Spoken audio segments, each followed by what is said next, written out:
some other stuff for you here on this halftime show as well. So the Parkview Sports Medicine pregame show continues here at Southside High School. We'll take a quick timeout. When we come back, we'll take a closer look at the teams. You're watching high school football on SummitCitySports.com.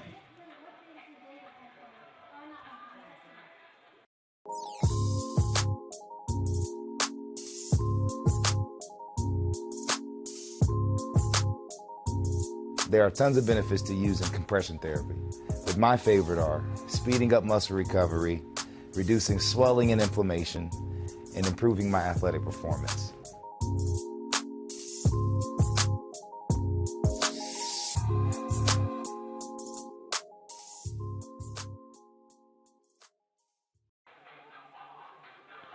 Today's broadcast is brought to you by SummitCitySports.com. Follow us on Twitter at 260sports.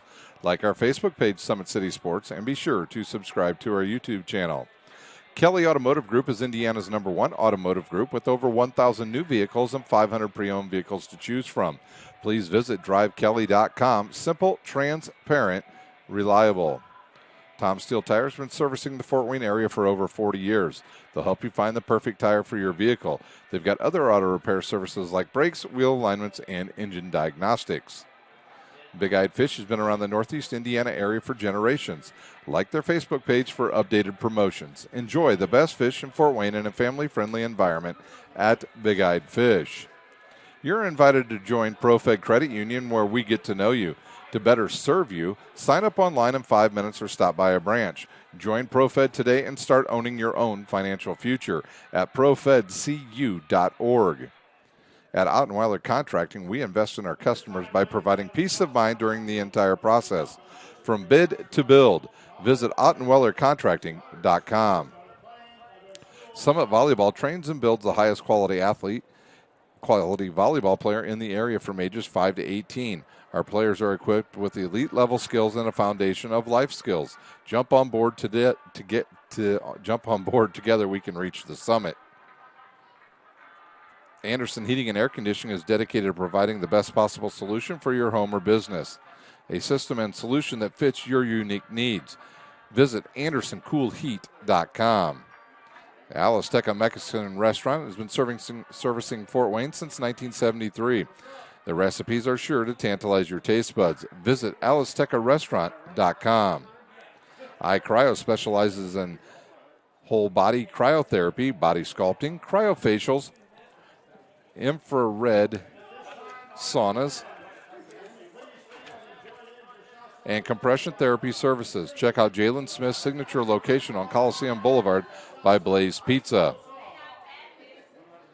Parkview Sports Medicine continues to lead the way in Northeast Indiana area. Our specialized sports medicine team offers direct access to physical therapy and sports physicians in our new Parkview Ortho Express Clinic located at the Sport One Parkview Fieldhouse. No referrals needed, saving you time and money. Visit ParkviewSportsMedicine.com to learn more. Taking a quick look at the teams before we take our final timeout here on Summit City Sports. There are some changes for sure for Southside tonight. Got to get to that piece of paper here. First for Bishop Luers, their starting quarterback tonight will be Carson Clark. That young man's 106 of 193 on the season, good for 1,421 yards, 10 touchdowns, 10 interceptions. His running backs tonight will be Sir Hale. Hale on the season, 421 yards and 4 touchdowns, and Ramon Anderson with 262 yards and 4 touchdowns. His weapons from the outside tonight will be Menson, Glenn, and Thompson. Glenn with 3 touchdowns on the season. And we will take a break for the national anthem.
The anthem is played, and we've still got about 5 minutes before we get started here at Southside High School. Once again, the weapons on the outside for Bishop Luers. It'll be Brody Glenn, 409 yards on the season, 3 touchdowns. Menson with 2 touchdowns on the season, also with 2 interceptions, and Nick Thompson.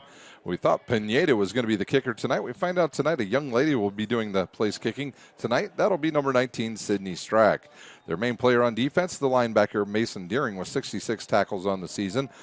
Ben Rectanus, also an outstanding player for Bishop Luers on defense. And Sir Hale, he's another young man that plays both ways. For the Southside Archers, they will go with Roosevelt Northfleet, the junior. He will be the quarterback. He's 31 of 71 in the passing game for 349 yards and 3 touchdowns. Matt Morris, his main weapon on the ground, that's number 1. And he's got 347 yards and 3 touchdowns. Anton Thomas, also a running back, we'll see tonight for the Archers. We found out today a couple scratches here with no Ashton Johnson on the depth chart tonight and no Trevor Hapner. So that means Javante Malone will have to be the main target for Northfleet. Their kicker tonight, their place kicker will be Wallace. Hapner is normally the punter. He will not do those duties tonight. He is also their leading tackler and had 2 sacks on the season. Well, that does it for a look at the teams. Let's take a look at the Northeast Indiana Game Night Special right here on SummitCitySports.com.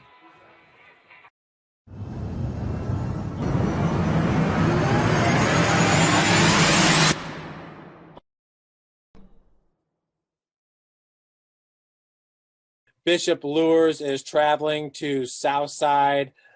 Bishop Luers, obviously a tough loss last week in the Battle of the Bishops. They've lost 2 in a row now. So too has Southside with a 1-6 record. Luers losing to Northrop by 10, and then the big loss to Dwenger. For Bishop Luers here, this is a game to get back on track. And for Southside, they got some things they can build upon. I saw Quincy English go in the second half last week against Northside.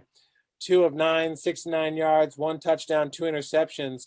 One of those interceptions went right through the receiver's hands. The other one was a tip ball. I thought he was making some really good decisions, and he goes about 6'3" over there at Southside. So they have some things they can build upon if they want to go with Quincy English at quarterback. Yeah, Southside's, I mean, they're, again, Coach Northfleet's kind of grabbing at straws. They're trying to figure things out offensively. You know, it's a tough situation. On the other side, Bishop Luers has lost a lot of players to injury. Brody Glenn hasn't played in a few weeks at receiver with, I believe, a thigh bruise. A couple other guys have been hurt. Foster Johnson, the starting offensive tackle, is out for probably another 5 or 6 weeks. They've had a couple players, I think, that might be missing some time because of grades, I've been told. So this is a team right now that is, you know, not very deep to begin with. And they were in that game last week against Bishop Dwenger for a half. I mean, give credit to the coaches out at Bishop Luers and those kids. They did what they needed to do. They had that nice little slip screen or whatever to Sir Hale that he took to the house for their lone touchdown to make it 7-6. And, you know, did I think they were going to win when it was 14-6 at halftime? No, I figured the Saints would pull away in the second quarter or third quarter, and they did with the 20 points there. And that ground game just totally took over. Devin Tittman, as we already talked about, had a monster game. But Bishop Luers, give them credit because they are depleted right now, and they are battling. And this is a team that in the Class 2A playoffs could give Eastside out of Butler. The Blazers lost last week, 21-14 at Concord. That was a late pickup for them. The first time ever the East Side has played a school that size. And they battled them to the very end. And Bishop Luers is a team that right now they need to look at these last 2 weeks as just preparation for the postseason so they can make a long run. They need to stay healthy too. That's the real balance. That's the trick here, because in order to be competitive, you got to play your best guys. Some of these guys are two-way stalwarts, especially on the line, and Sir Hale plays both sides of the ball as well. You got to play them to be competitive and get those reps for confidence. But by the same token, you don't want to be so beat up that you enter the sectional and you can't compete. Southside on the other side of things, this is a game, you know, they've got to be able to run the ball. I mean, I I looked up their stats. They're getting outgained on the year 183 to 71 in rushing yardage. Doesn't sound like a lot, but that's all about ball control. And 71 yards per outing is, it's one thing if that's Carroll or Northside. You could say, well, we've got the two of the best passers in the area. But when you're not throwing the ball with much success at all, you've got to run for more than 71 yards per outing. And I think Matt Morris right now is their guy. Javante Malone is another one who is capable. They're trying everything, reverses, double reverses, and everything they can to come up with big plays. They got one big play in that big upset win over Wayne a few weeks back. But other than that, it's been a tough slog for the Southside Archers. Yeah, Thad Goff had interviewed Coach Norfleet earlier in the week. He said Javante Malone is probably the best defensive back in Northeast Indiana, one of the best cornerbacks in Northeast Indiana and in the conference. Javante Malone, that touchdown reception he had, that was a man's reception right there against Northside. I'd like to see maybe they get him a little bit more involved with this run game. Well, we had to cut that short. They're ready to go with the kickoff here, as number 3 will kick off for Bishop Luers. That is Doty. Doty to kick off. Southside's deep backs back there, all the way standing on their 10. We are ready to go for Summit Athletic Conference action. Thank you for watching tonight here on Summit City Sports. And it's an onside kick. Picked up by the Archers, and they will start with great field position at their own 39-yard line. Once again, Norfleet will be the quarterback tonight. He'll have Morris in there. We also heard Hollister will get a chance to be a fullback tonight for Southside. And they are ready to go. They'll spot the ball here, and we'll be back underway here shortly.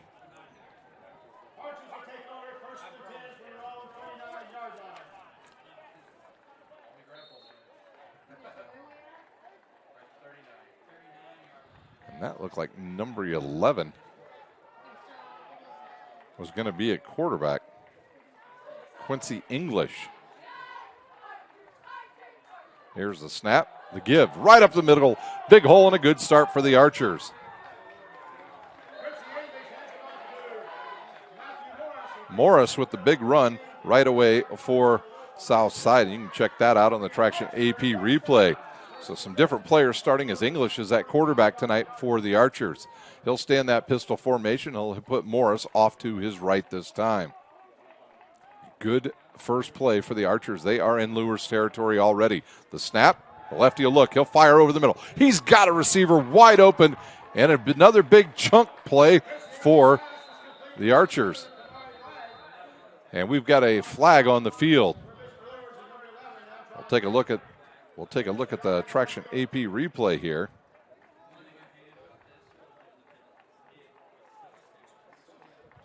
And that flag is pretty far down the field. I don't know if there was some illegal blocking or what. An eligible man downfield by South, so that'll negate a big play for South.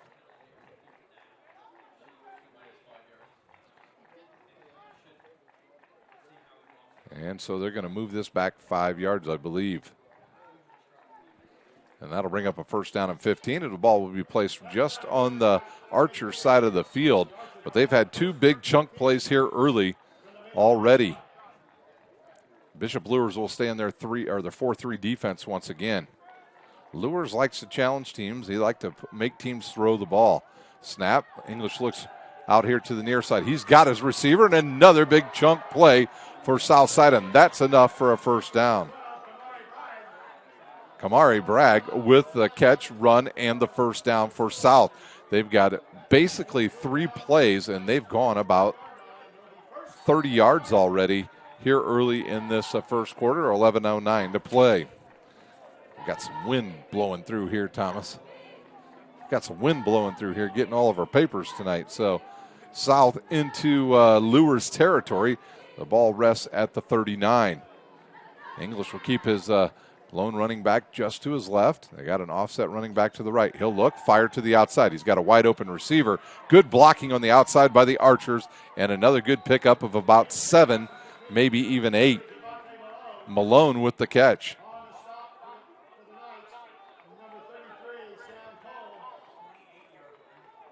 And now the ball down to the 28. Southside quickly getting closer to the red zone. Good start tonight for the Archers. English on the mark on 3 straight passes. Offensive line doing a nice job of keeping him upright here early. Of course, Coach Norfleet getting the ball out of his hands in a hurry. We've got a whistle, and I think Sir Hale, number 2 for Bishop Luers, is being asked to go off the field. I don't know if it's an equipment issue or if he's injured, and they'll bring out another player. They'll reset the play clock as soon as that young man gets out there. Number 15 will come in for him. English again, quick snap. He'll look, he'll fire a deep ball. That's high in the air. Oh, and he almost caught it.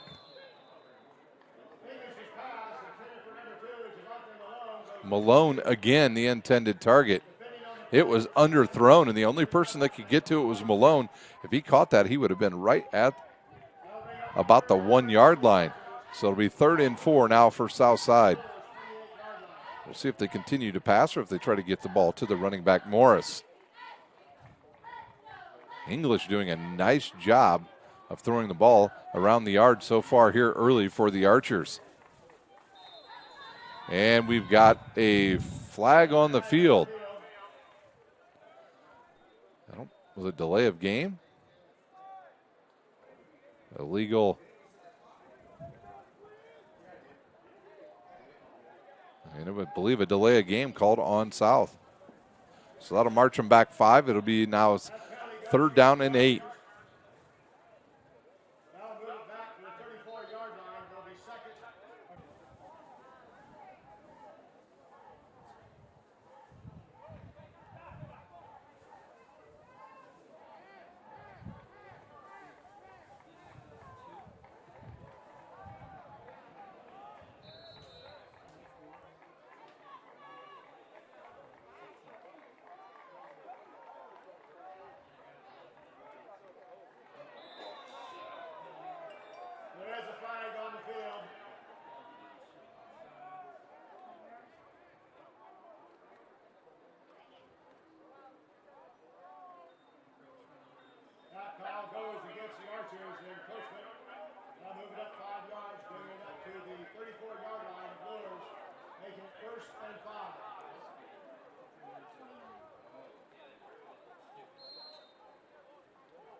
Welcome back here to Southside High School. Sorry about the technical difficulties there. We're back live now. It's a long 2nd down and 5 now for Luers. Here's a quick throw to the outside. A good throw to number 24, Thompson. And he'll be close to 1st down yardage for the Archers.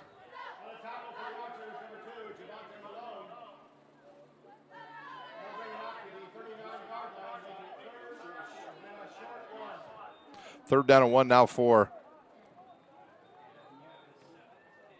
Luers. The ball rests at about the 39-yard line. They'll spread out the South defense once again. The corners and safeties both playing soft right now. South showing blitzes on the outside. They'll bring a player across the motion, and I don't know if he's got enough for the 1st down. If looking at that official on the far side, if they spot it where he's at, it'll be good for Sir Hale and Luers. Hollister with the tackle, as Hale probably close enough to 1st down yardage. So that results in a 1st down for Bishop Luers.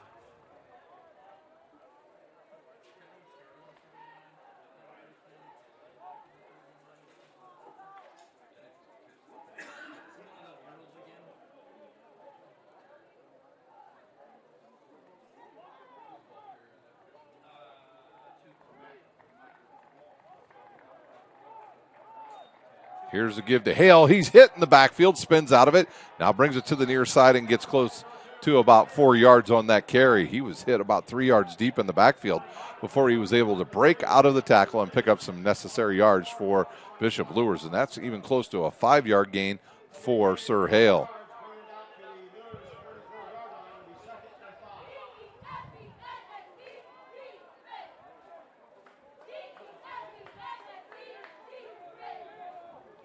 They'll go with 3 receivers to the far side of the field. They'll put Thompson here in single coverage on the corner.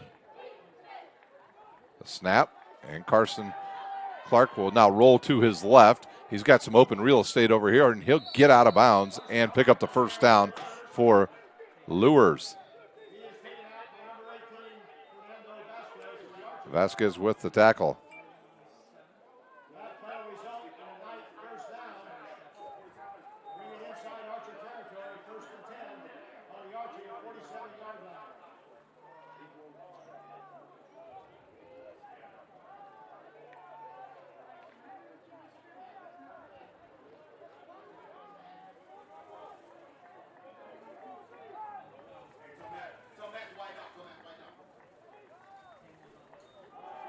Here's Hale again up the middle, sidesteps one tackler, runs into another one, and he'll pick up 4 yards.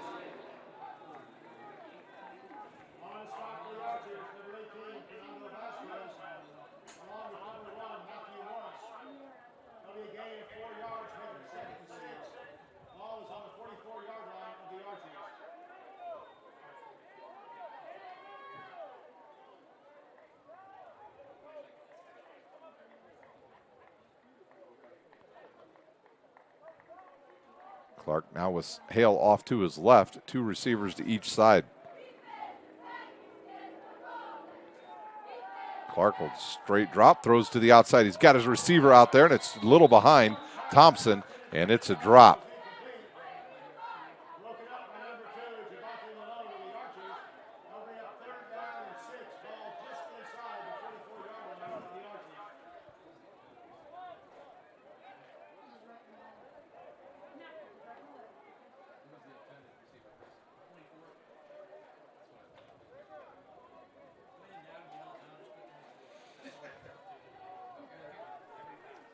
Third down and 6 now from the 43 of Southside. Clark with 1 receiver to the near side. He's got single coverage. Now you see the safety start to back off. And they'll give to Sir Hale. He'll bounce it to the outside. He's got enough for the first down. Sneaks under another tackler. And he's got enough for a first down for Bishop Luers.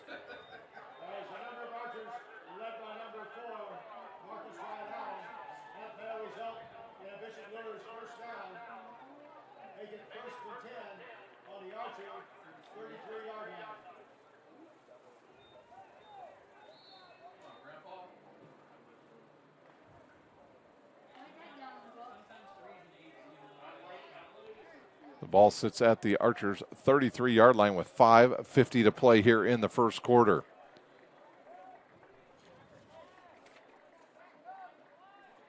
Gernhardt and Thompson here on the near side, the wide receivers. Straight drop again. He'll look, he'll fire. He's got a receiver down that right side and just over his fingertips.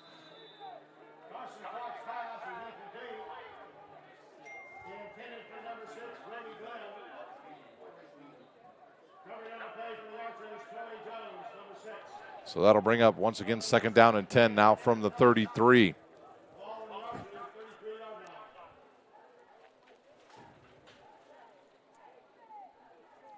.503 to play here in quarter number 1. This quarter flying by here at Southside.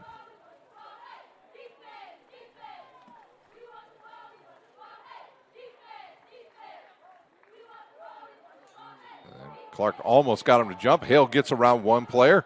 Now bounces it to the outside, keeps his footing, still on his feet, and finally driven out of bounds. And we have a whistle. Wasn't sure if there was a penalty. There was not.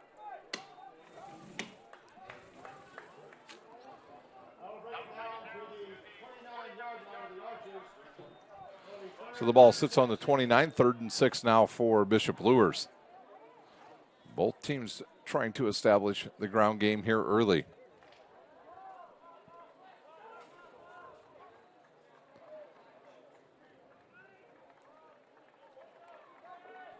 Clark now waits.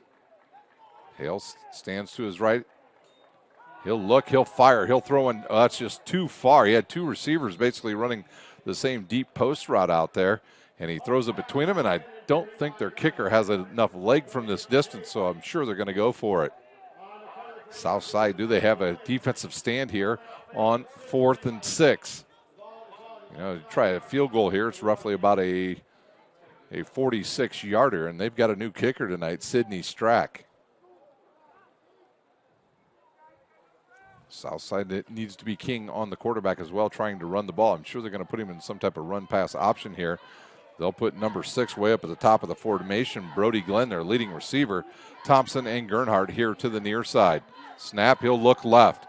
He'll look, he'll fire. We've got a flag out on the far side of the field. It was about 3 yards from the line of scrimmage, and I think it's a holding on the defense of Southside. And the official that threw the flag has yet to come over and talk to the official.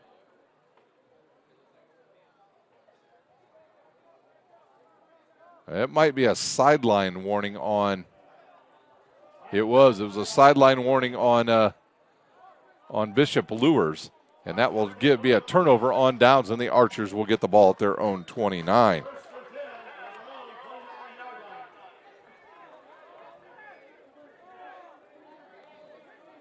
So Archers back in business once again. If you're just joining us here at halftime, we'll go over the sectional draw. We've got all the games for you, all of our local teams, that is. We won't go over the entire one. Not sure we have enough time for that here on Summit City Sports at halftime, but we'll go over all of our local teams for sure. Some big games going to go on in the sectionals in 3 weeks.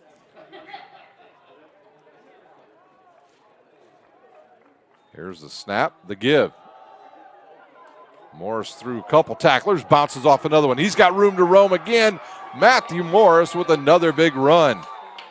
Matthew Morris having himself an outstanding first quarter for the Archers. And they've come out on fire here. They'll move that ball to midfield. This is homecoming tonight for the Archers. And a beautiful night for football for sure, as the temperature is right now right around 75 degrees. Norfleet under there. He'll get the defense to jump, and a good job by Southside.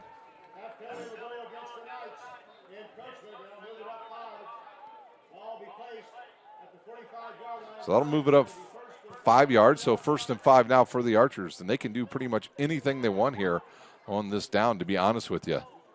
They can go a little play action, or they can just simply stay in their base formation and go with another one of those outstanding run plays they've done so far.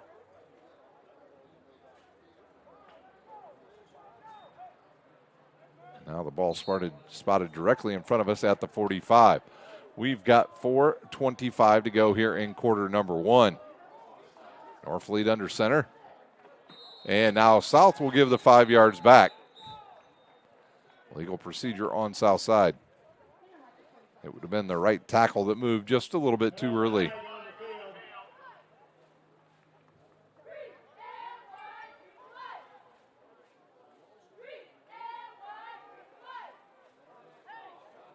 Oh, no, they're calling offsides on no. They're calling it on an offsides on Luers. Were they in the neutral zone, I guess, is the... I don't know. That looked like legal procedure to me. Yeah. So they'll march it off, and that'll give the Archers a first down. So maybe that offensive lineman was drawn off by the defense of Bishop Luers. So 1st down and 10 now at the 40. So that'll change up the play calling for head coach Roosevelt Norfleet. Now Southside in that run formation once again. They'll turn, they'll give to Morris. Big run again for the young man. And he'll pick up about 3 to 4 yards on that carry. Southside offensive line doing a great job so far controlling that defensive line of Bishop Luers.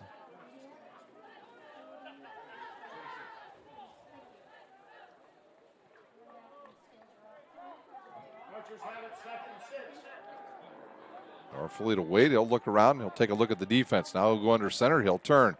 He'll give it to Morris. Morris is trapped back there, and he's almost, now he will lose about 8 or 10 yards, and here comes a flag, and that hits one of the players. That might be a face mask on Luers. And that was our head official that made that call. He had a good look at it, and we'll see who the penalty's on here. It is a face mask on Bishop Luers. It's a 15-yard penalty and an automatic first down for South again. That would have been the first negative play of this game for the Archers. So they'll go ahead and mark off the penalty from the spot of the ball. It should be close enough. Might be a couple yards short now. Oh, they'll only give them the 5-yard variety. All right, so it'll be, there's some confusion here. Should be second down and about 11 or 12 now, and now the officials are going to converge on the far side of the field and talk about it for a second.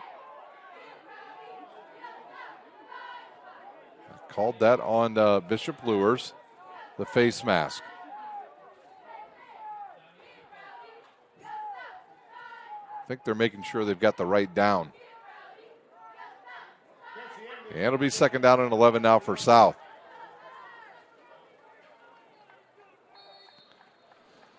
They'll wind the play clock once again. English now back at quarterback again. He'll turn, and they're going to run a reverse here. And English gets splattered on the play. And they'll try to get to the outside. A quick run back into the middle of the field, and some good yardage there for the Archers. Javante Malone, and now another flag thrown right at the point of the tackle. And I think it's going to be another face mask.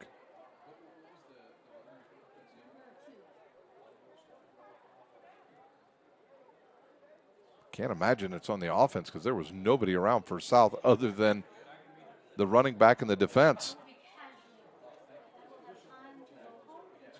And that was a pickup of about 8.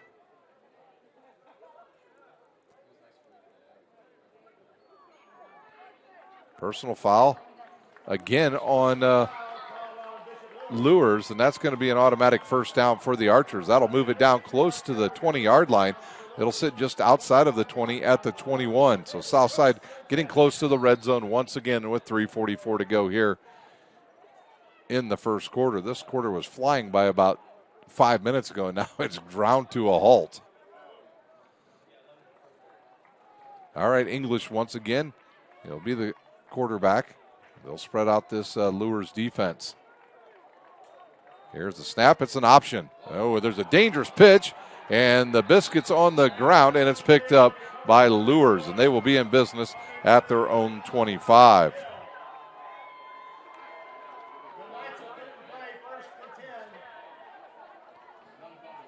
I believe they will spot it at the 26 is where they're going to say it's located. All right, Clark back out there to direct traffic once again for Bishop Luers. They were down there last time, just could not get it in the end zone or pick up a necessary first down. 3 receivers here to the near side. It looks like Anderson in the backfield now with Clark.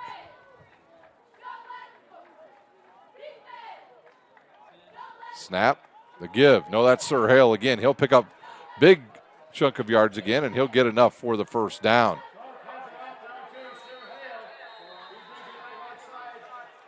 That'll move it out over the 35 to the 36. And they'll stop the clock to spot the ball. We've got 2:42 to go here in quarter number 1.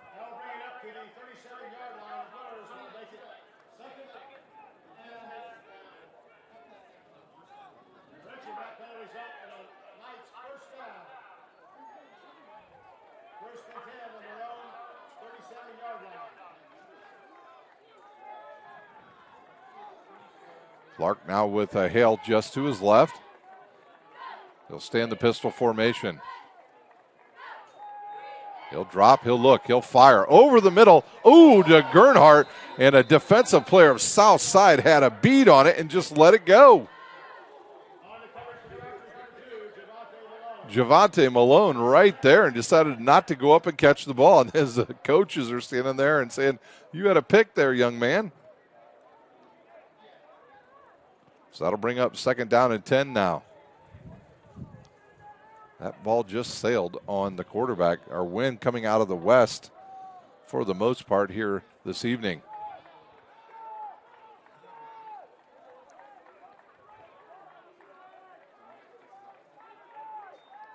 And offside now on the Archers. Lots of yellow on the field in the last 2 minutes.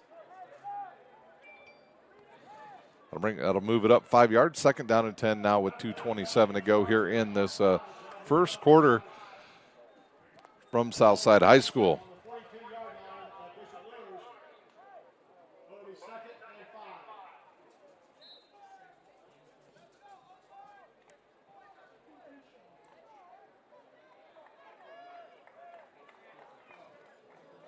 Now 2 receivers to each side for Bishop Luers.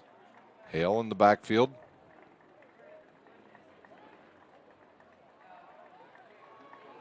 They'll bring a player in motion. Here's a quick swing pass. That's a lateral.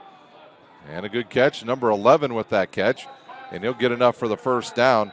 That is Andrew Lake for Bishop Luers, and he'll have the first down. And Luers moving the ball once again on the Archers' defense.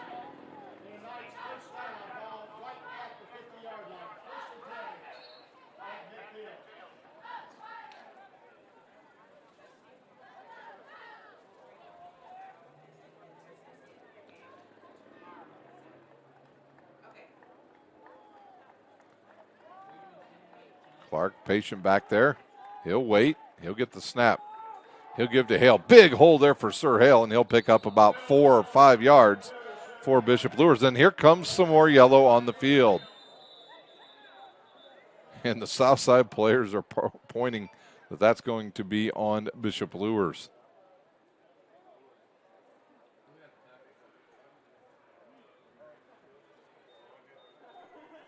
It's going to be, you're right. You're right, young man. It might be a long game with all the penalties. Dead ball, unsportsmanlike. Dead ball foul, unsportsmanlike, called against Bishop Luers. They never really did signal who it was on, and the official now figures out it's on Bishop Luers.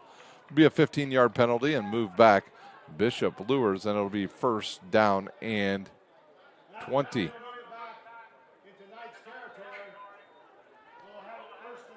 1:54 to go here in the first quarter. The officials having some confusion. Oh, that was at the end of the play, so it brings up 2nd down and 20 because it was after the play was over.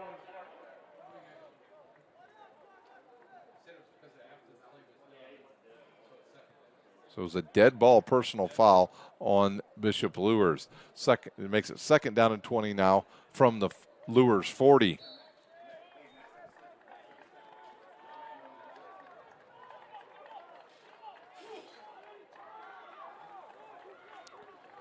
Bernhardt across the formation. Quick look outside to Hale, and if he would have caught it, he'd have been dropped right away by Southside's number 52, who was standing right there, Michael King. 3rd down and 20 now for Bishop Luers. Well, they go with I think they were trying to set up the screenplay right there. Couldn't get it going. And I'm not just checking to see if Luers has enough guys. Yeah, they do. All right. Clark now in the pistol formations. He's got 2 receivers to each side now. South showing man-to-man once again. Clark will straight drop. He'll get flush, throws one out to the outside over the head of a wide open Brody Glenn, and it's 4th down now for Luers. And do we have another flag on the field? Do you see some yellow over there? I do not.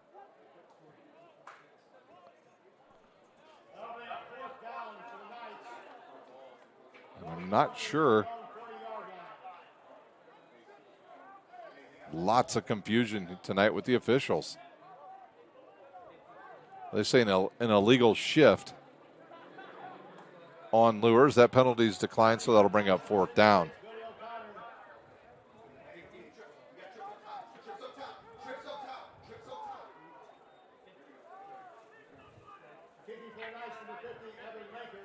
Minker will kick tonight for Luers. Kamari Brown back for Southside. Good snap. Minker with a good kick over to the right side of the field. Brown will let it roll, and it'll take a quick hop and be dead right at the 25. So Southside with the ball again with 1:34 to play here in a first quarter that was zooming by and now has just stopped. Hopefully you don't have a date tonight because you're going to be late.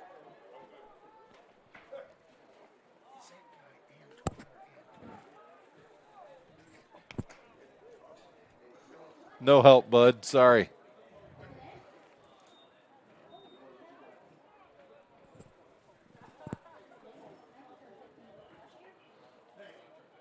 Southside ready to go once again. Their 3rd possession here in quarter number 1. They had a good drive going last time. They ran the option, and a bad pitch led to a fumble. English will stand there at quarterback. He'll have 2 receivers to this side of the field. He'll give it to a running back who will try to get to the outside. Nothing there, and that'll be the first negative play of the game for the Archers, and they'll lose about 4.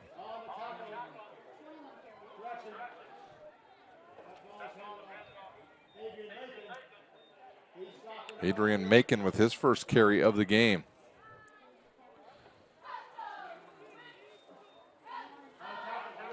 Clock ticks down to about 1 minute to go here in this first quarter.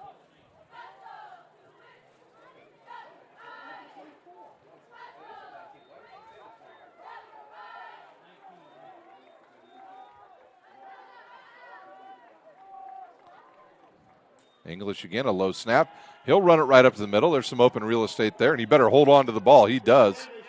Or did he fumble? He fumbled the ball, and Bishop Luers comes up with it. You could see it. And it's a turnover on English. And it sits at the 25. So back-to-back turnovers for the Archers.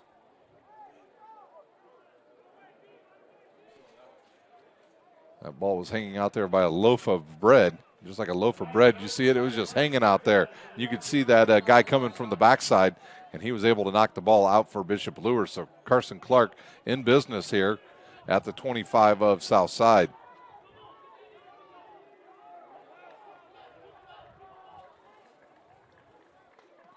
Sir Hale to his right.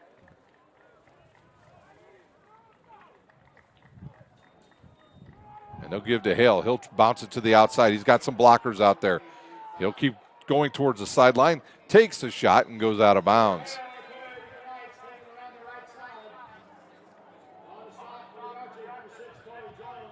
Jones on the tackle. 33 seconds to go here in the first quarter. And the ball rests at the 8-yard line.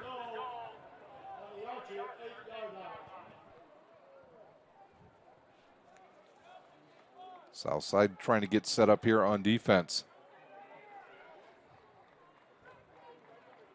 Clark with Hale in the backfield with him. He'll roll now to his left. Here comes the defense, and they take him down.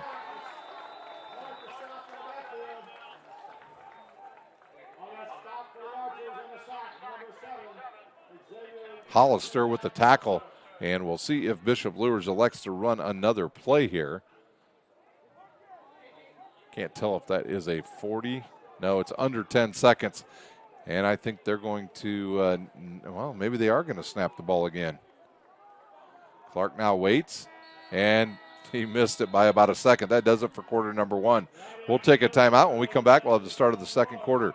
You're watching high school football on SummitCitySports.com. We're propelled by people who care and members who have a share in the place they bank. Good morning, Sam. So when you have the chance to get your first home loan, you know an expert will guide you every step of the way. Or when it's time to buy your new car, you'll be treated like more than just a credit score. Good news, ProFed can get you that payment. This is an invitation to a place where simply belonging can help enrich your whole community. ProFed Credit Union. You're invited. I was once a Southside kid who was led on a journey by high school football. A journey that taught me discipline, toughness, and the skills that made me a success. As a businessman with a CPA license who owns his own firm, I still use the building blocks of high school sports in my everyday life. Someday sports will end no matter what level you reach, but you will be left with the skills to compete in the next game, the game of life.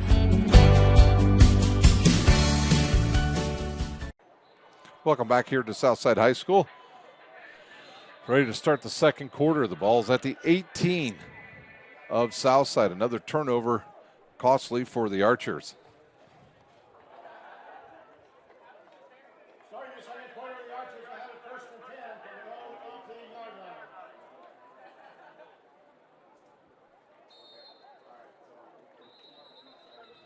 line. There's another whistle on the field.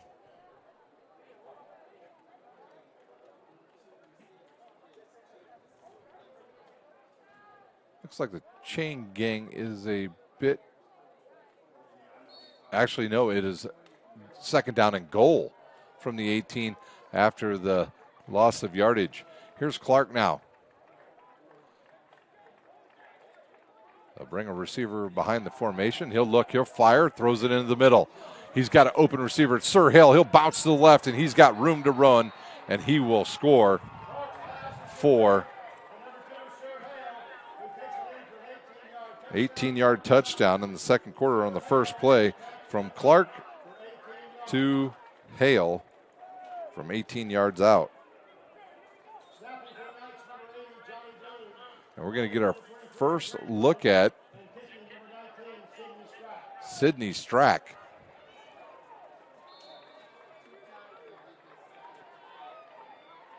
Late substitution by Luers. Strack going to get her first opportunity to kick tonight for Bishop Luers. Snap, the hold, nope, and she kicks it wide left. And we've got a penalty flag on the field.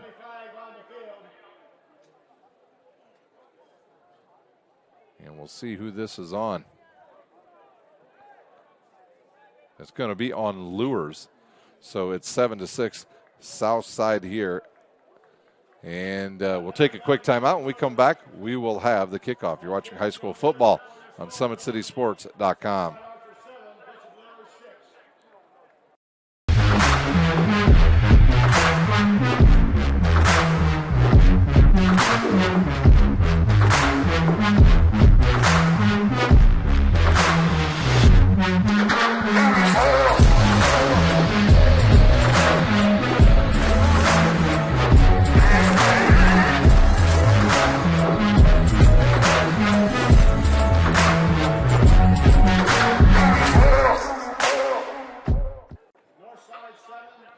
Welcome back here to Southside High School. Back underway here as we await the kickoff here by Bishop Luers. An early touchdown in the first quarter for Matt Morris, a 26-yarder. And that gave the Archers a 7-0 lead. And now Clark to Hale from 18 yards out and missed extra point. That's how we got to 7-6. That first quarter was flying along for quite a while, and then a bunch of yellow flags came out and everything slowed down. Once again, we will have the Kelly Automotive halftime scoreboard for you as we'll look at the Concordia Carroll game, Northside Northrop. We understand that game's tied at 7. Snyder leads Bishop DeWanger 7-3. Homestead at Wayne tonight, and over in the NE8, Belmont at DeKalb, East Noble at New Haven, Leo at Columbia City, and Norwell at Huntington North. At halftime, we will go over the sectional draw here on Summit City Sports, and that will be all the way from 6 down to 1A. Some schools having their seasons derailed by COVID right now. Heritage, done till sectionals. Adams Central, I believe, done till sectionals. So starting to make its mark here late in the season on high school football. And the ball blows off the tee. Number 3 to kick once again, Devon Doty. Last time he tried an onside kick to start the game, Southside was ready for that. This time he'll kick one right down the middle of the field. It'll slow down, and South wisely just jumps on it at about the 28. Today's broadcast is brought to you by Summit City Sports. Follow us on Twitter at 260 Sports, like our Facebook page, Summit City Sports, and be sure to subscribe to our YouTube channel.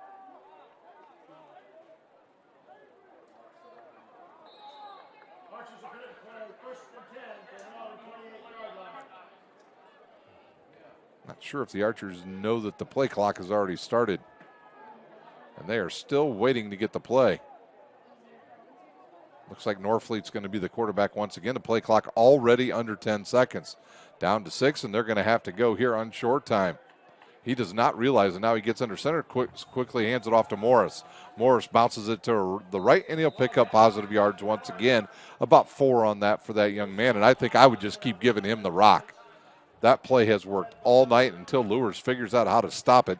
I would continue to do it if I was south side. That'll bring it to second down and 5 with 11:30 to go here in the first half.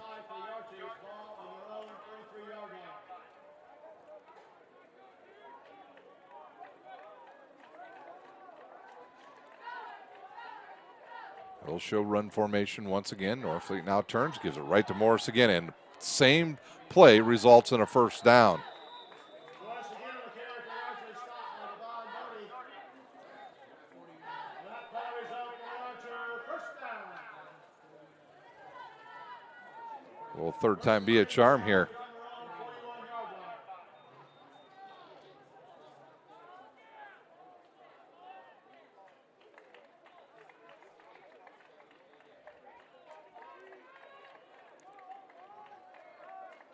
Luers with 7 players in the box, now make it 8.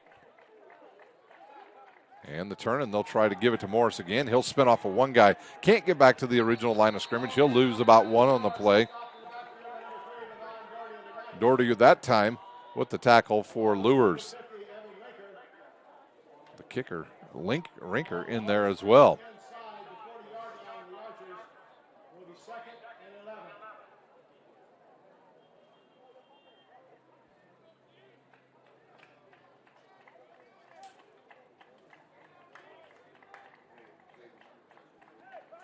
Southside once again with that same formation they've been running here in this quarter. They'll bring a running back across. He'll look. He'll fire to the outside. He's got a receiver, and he's taken down immediately by number 4 of Bishop Luers. I believe that was Morris. No, that was White Allen with the catch-all, and Johnny Sewell, Johnny on the spot, and he takes him down. So that'll bring it third down and 9 now for the Archers.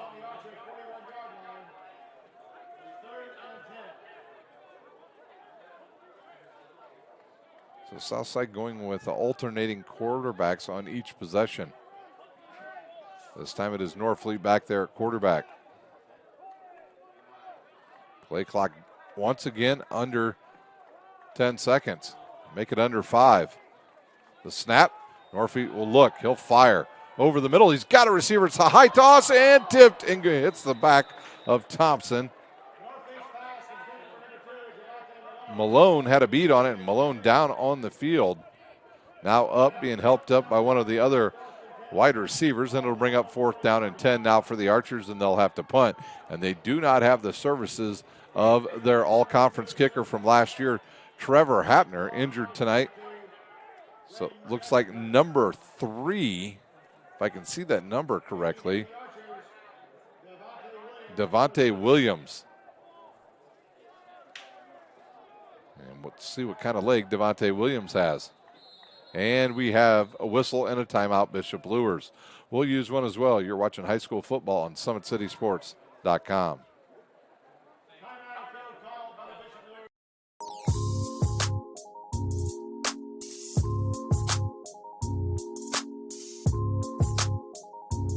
There are tons of benefits to using compression therapy, but my favorite are speeding up muscle recovery, reducing swelling and inflammation, and improving my athletic performance.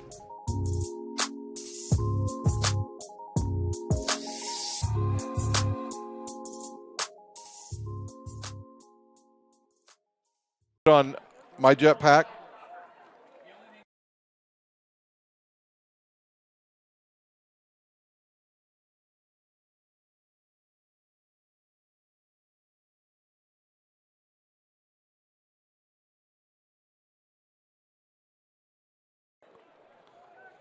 Southside now, once again, they'll punt here from their own 40. And now I'm not sure what's going on, but now they're sending 2 players off the field for the Archers.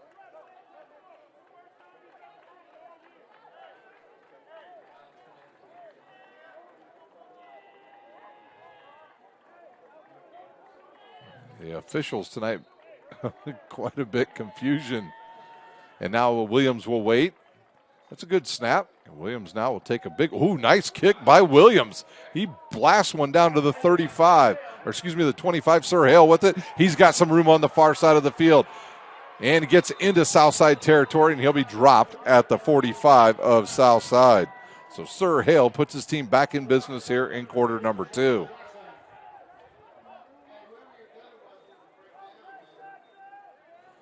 Williams with a huge punt and a great return. 30-yard return for Sir Hale. First and 10 from the Archer 45-yard line.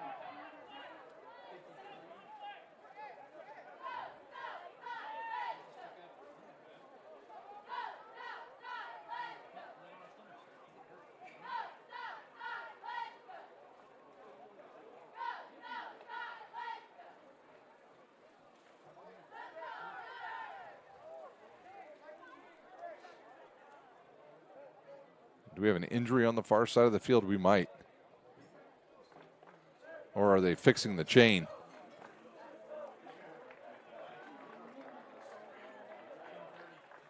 Not sure if... looks like there's a coach down over there, doesn't it, Thomas? Can you zoom in over there?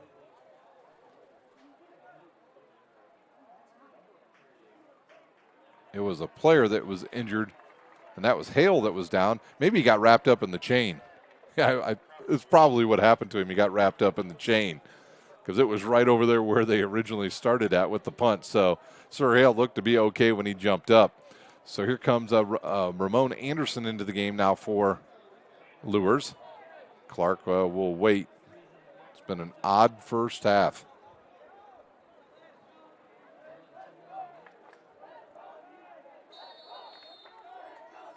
All right, Clark with trip receivers here to the near side in the pistol formation.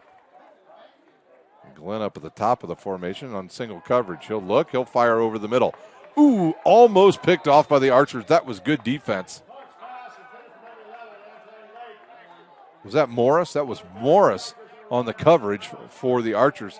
He was looking right at the quarterback, broke, and when the receiver ran into him, it dislodged the ball. If not, Morris catches that, and he's gone.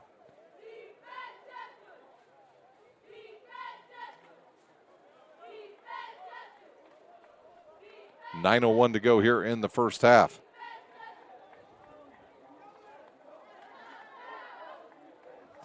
Clark will wait for the snap. And they'll hand to, I believe that's Freeman on the carry. R.J. Hyde, or B.J. Hogue with the carry. R.J. Hogue with the carry. And it'll be 3rd down and 5 now for Luers. I'll tell you, both teams, when they've gone to the run, it's been effective. Both offensive lines have done a nice job. And we'll see if one of the teams just goes ahead and sells out and keeps on running the ball here in the second quarter. 3rd down and 5 now for the Knights.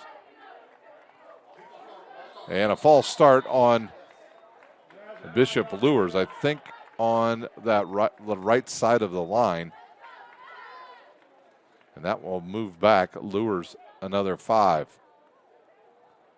So now 3rd down and 10. Almost 11 now. Right side of that offensive line moved just a bit early. At halftime, we'll have scores, and we will also go over the sectionals here on Summit City Sports. Some interesting matchups in the first round. Snap. Clark will look. He'll fire over the middle. He's got Glenn there. Glenn goes up. Did he make the catch? And they'll say he did make the catch. Look at this one. This is the catch of the night by far. That ball was high by Clark. Brody Glenn goes up high and comes down with the ball. Look at the throw here. A good high throw. The only place and the only person that could catch it was Glenn, and he came down with it. The ball sits at the 20. So Luers picks up the big 3rd down and 11. South was showing blitz, and they get caught on the blitz. Sir Hale busts it, and he fumbles it, and they'll say he was in the end zone before the fumble. So Sir Hale scores from 19 yards out.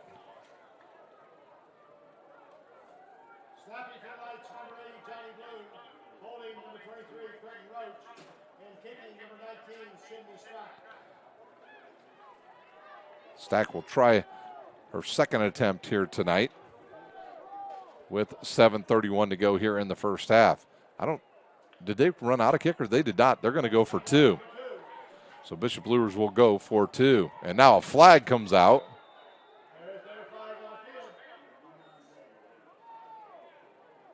And I'm not sure what this one's all about.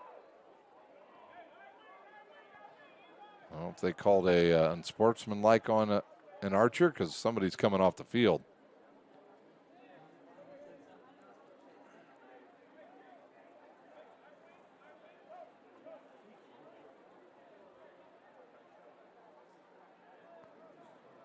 It's obviously on South because the officials are headed over to the sideline of Bishop Luers.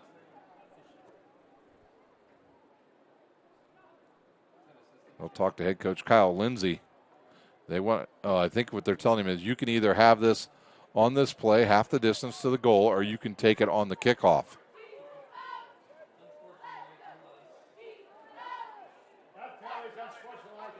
So they are going to take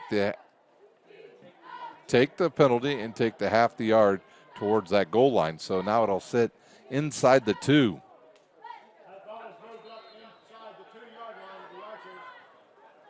So now a chance for Luers as the ball comes closer. And now Clark will go under center. Doty and Hale in the backfield.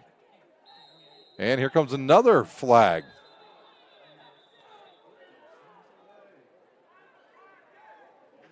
This could be offsides on South. I'm not sure. I didn't see any late players come on either. Dead ball, offsides on South. So now this will move it another 1 step forward. Not sure what play you're going to change here if you're Bishop Luers.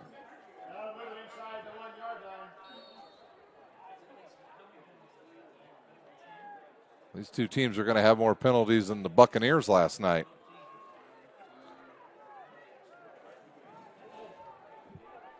All right, they'll line up in the same formation. Doty and Hale in the backfield with Clark. Snap, the give to Hale. Ooh, he gets hit, but bounces off of it and gets the 2 points. 14-7 your score here at South. We'll take a timeout. We'll come back with a kickoff. You're watching Indiana High School football on SummitCitySports.com.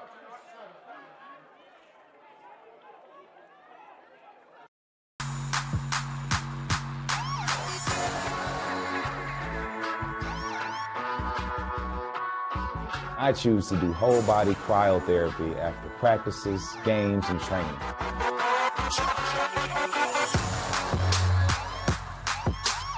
It reduces inflammation in my muscles and allows me to move more agile throughout my profession.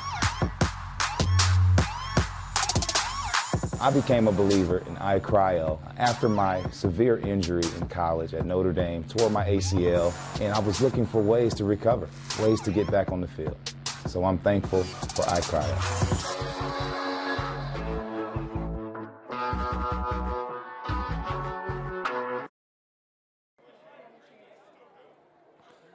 Set for kickoff once again. Doty to do the honors once again for Bishop Luers.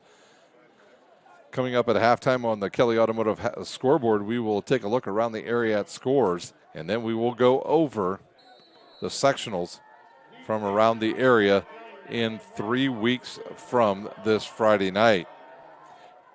Here's the kick. Going to roll towards the far side of the field. The Archers will pick it up at their own 25. Now they'll advance it up closer to the 30, maybe about the 28.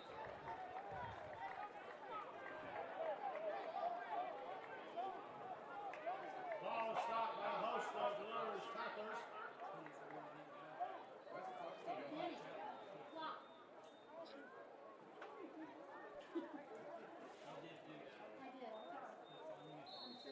Archers will put it in play. Quick score update from the Norwell Knights punishing Huntington North tonight already 28-0 at halftime in that game.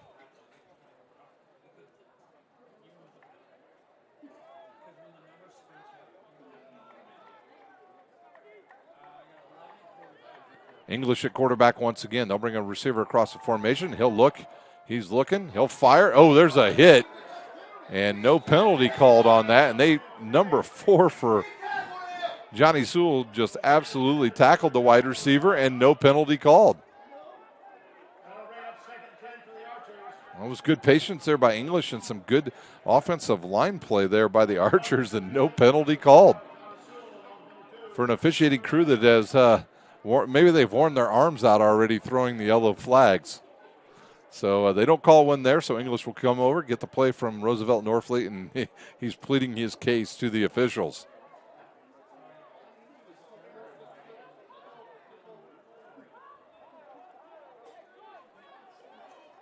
English will stay in that pistol formation. He'll fake, throw a nice wheel route out here to Morris, and he's got the first down for the Archers. A nice wheel route there by the back out of the Morris out of the backfield. Take a look at that in the Traction AP replay. The quarterback English is tall enough to see over the offense and defensive line, and that is a good pass by the lefty. Quincy English, the junior, with a good pass. 6:43 to go here in the first half. Snap, English rolls now. He'll roll to his right. This is tough for a lefty. He'll get a block. He'll get to the edge, and he'll get down the sideline and pick up about, well, we'll see where they'll mark him about 3 yards short. He'll pick up 7. Mason Deering chases him out of bounds. Deering leads the team in tackles this year for Bishop Luers.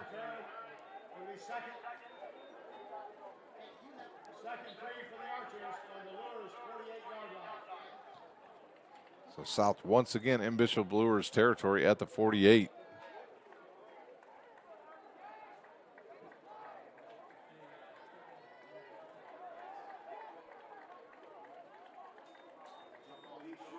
Oh, there's an inside handoff, a double handoff there by the Archers, and it leads to a first down. That went from Morris to Macon. So that was a handoff from Morris to Macon. So it went English to Morris to Macon. And that was enough for an Archer first down.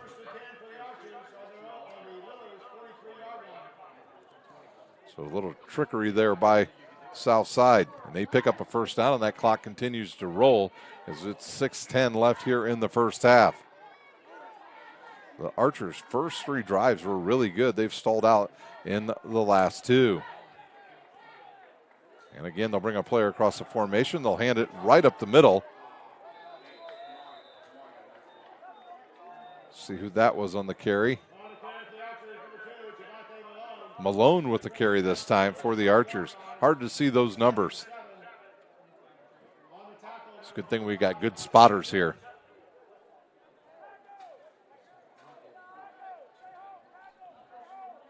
Second down and 7 now from the 40.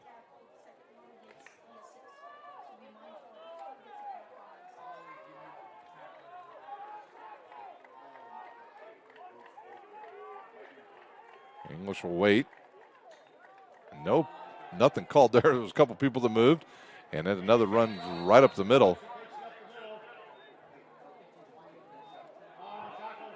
About a 2, maybe 3 yard pickup there for the Archers. So a manageable third down and about 5 now for South. Evidently, they'll say 3rd and 3. Snap. Quick look over the middle. Quick throw. Almost picked off by number 21. And here comes a flag late. Mason Deering almost comes up with that interception for Bishop Luers. Mason Deering, a catcher on the baseball team, just missed that one. And I believe this is going to go on the Archers. They could think they're going to Coach Lindsay, I think, will move them back on this and make them replay third down. If they go ahead and decline the penalty, it would be 4th down and 5 and 4th down and 3, and Southside would more than likely go for it anyways. That penalty moves it back to the Luers 47-yard line. So now it'll bring up 3rd and about 13 or 14.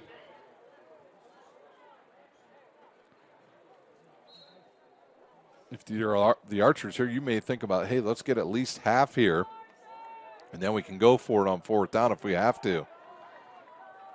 They'll go with 3 receivers on the far side of the field once again. English now, he'll roll to that right side. He'll look, and throws it on the runs. Got a receiver out there, and right there they pick up about 7 or 8 yards, maybe even 10 on that. And now once again, it's decision time for Coach Norfleet and the Archers, and they're going to keep their quarterback on the field, English. And it'll go to 4th and about 3 or 4.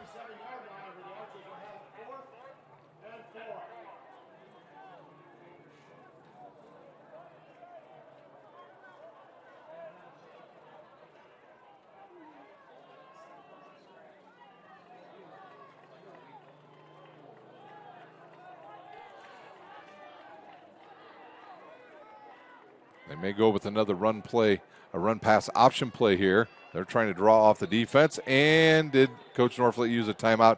He did. We will take one as well. You're watching high school football on SummitCitySports.com.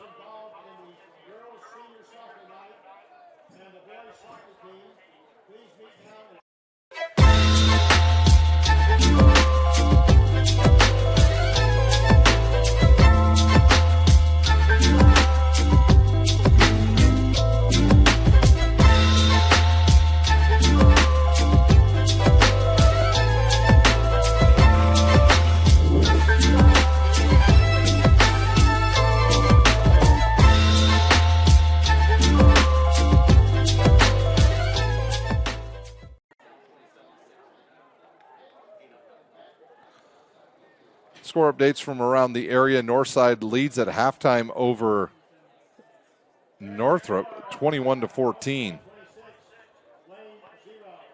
I just heard 26-4 to nothing. Homestead over Wayne. It looks like 14-9 the Cadets with 1 minute to go in the first half over Carroll. So a big 4th down play coming now for the Archers. We'll have all the scores at halftime here from Southside High School, and we'll go over the sectional draw. 3 receivers to the near side.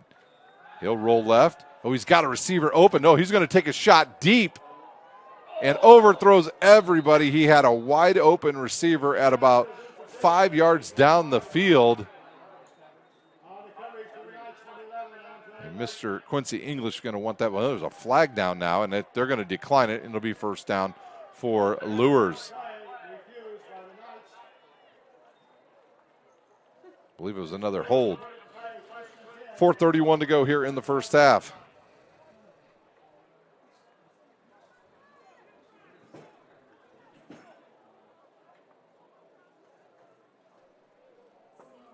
Senior girls soccer members and the boys soccer team, please meet down at the north end of the stadium with Miss McKinnis.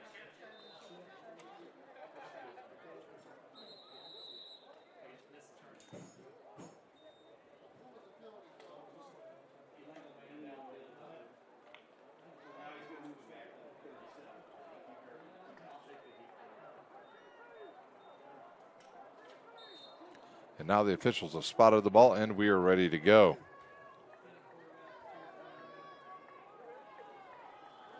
Clark now, he'll await the snap. Hale over to his right. And they're going to run a little inside play. He'll look, he'll pump, and now he's got wide open green spaces out there to the left side. Gets the block by Grenert and picks up a big gain for Bishop Luers. And that'll get inside Southside territory. It'll be right down around the 43 of the Archers. First and 10 for Bishop Luers on the Archer 42-yard line.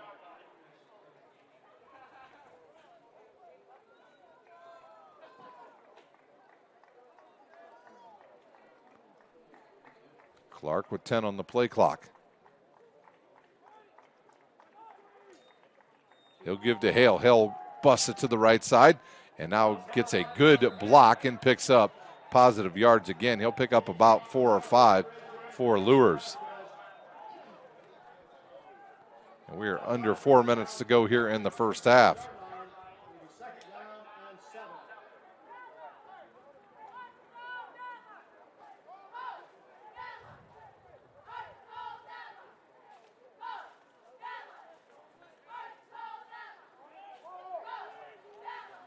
Clark patient here.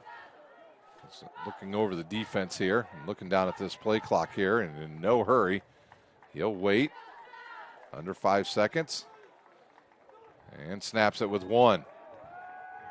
Pump fake over the middle and busted up there by some more good defense. Clark's going to have to get that ball down. One of those is going to sail high and go right to the safety. Malone back there with Morris to break it up. And do we have an official timeout here? And we have an official running to the sideline. Area score at the half. Snyder 7, Bishop Dwenger 3. So Snyder 7, Bishop Dwenger 3 at half. We know Northside leads 21-14 over Northrop at half. And in the NE8, East Noble with the 7-point lead at halftime over Belmont. Sorry, that's the wrong score, over New Haven. Earnhardt in motion. They'll give it to Hale. He'll get to the outside and try to get the corner, and he's not going to get much on that, and he's tossed to the ground.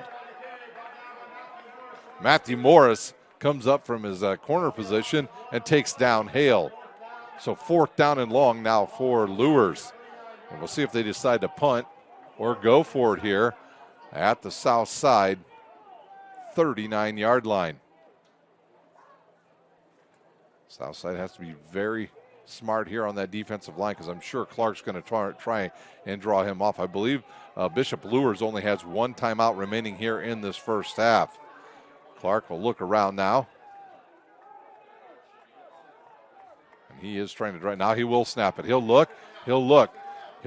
Gets flushed out and a throw to the outside. And is it a completion? And is it enough for a first down?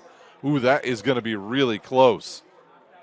It looks short from here. And it is short, and Southside holds them. That ball just underthrown to the receiver. If it's on the up at the shoulders, he's easily able to pick up the first down instead of turnover with 2:22 to go here in the first half. So the Archers back in business again.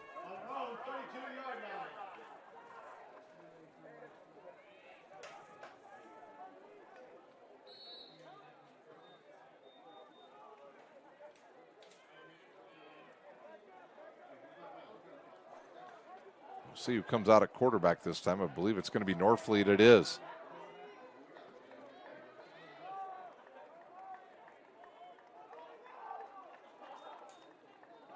He'll give it to Morris. Morris runs right up the middle. And Morris with another good gain. He'll pick up about 7 or 8. 2 minutes to go here in the first half.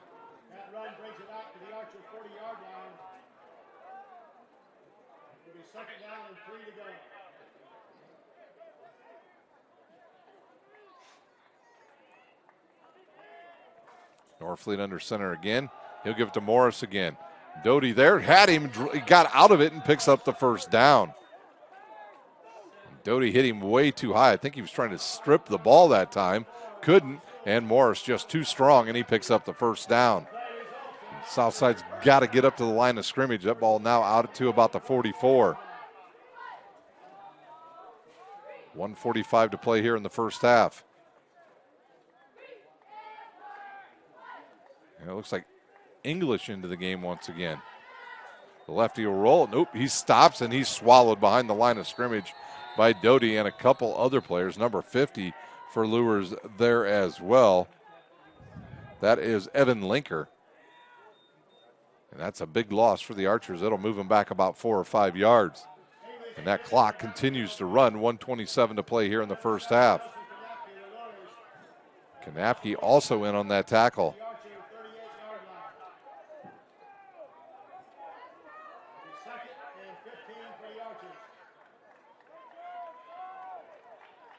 Second down and 15 now for Quincy English.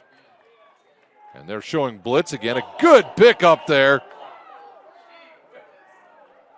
And a throw underneath and caught. And I want you to take a look at this block, boys and girls. Making with the incomplete pass, but watch the block here on this play by the running back. Bam, he knocked the defensive player, Hale, completely off his feet.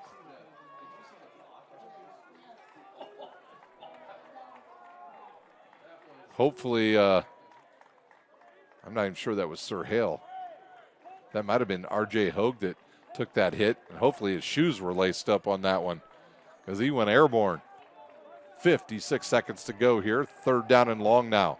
3rd and 15. He's got to be careful. He's flushed out of the pocket. He'll throw it here to the near side. He's got a completion, and they'll pick up a couple.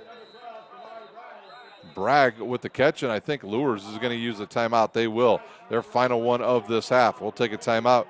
You're watching high school football on SummitCitySports.com.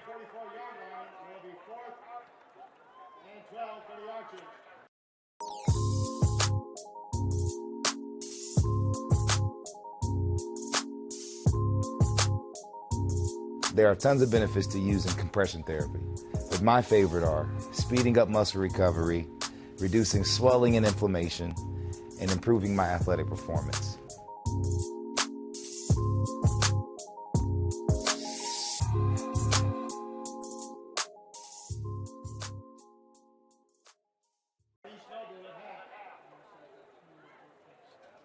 At the half, Westside 21, Milton 14.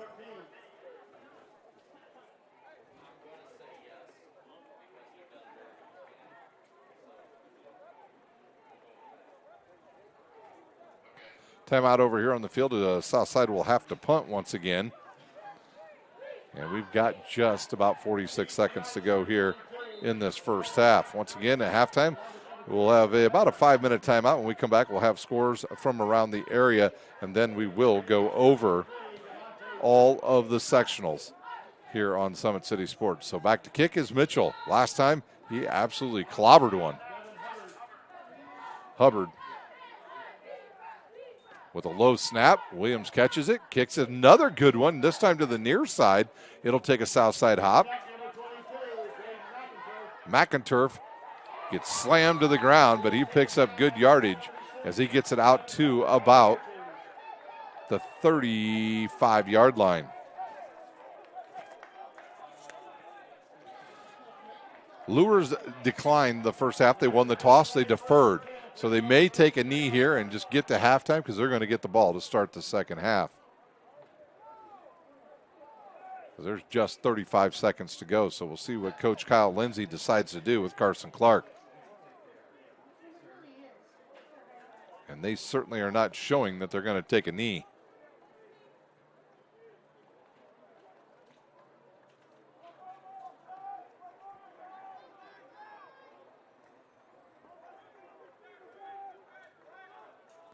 Clark now, straight drop. Here comes a blitz. This is a screen pass, and it goes through the hands of Nick Thompson. They had it set up well. Second down and 10 now from the Knights. Ball resting on their own 32-yard line. 30 seconds to go here in the first half.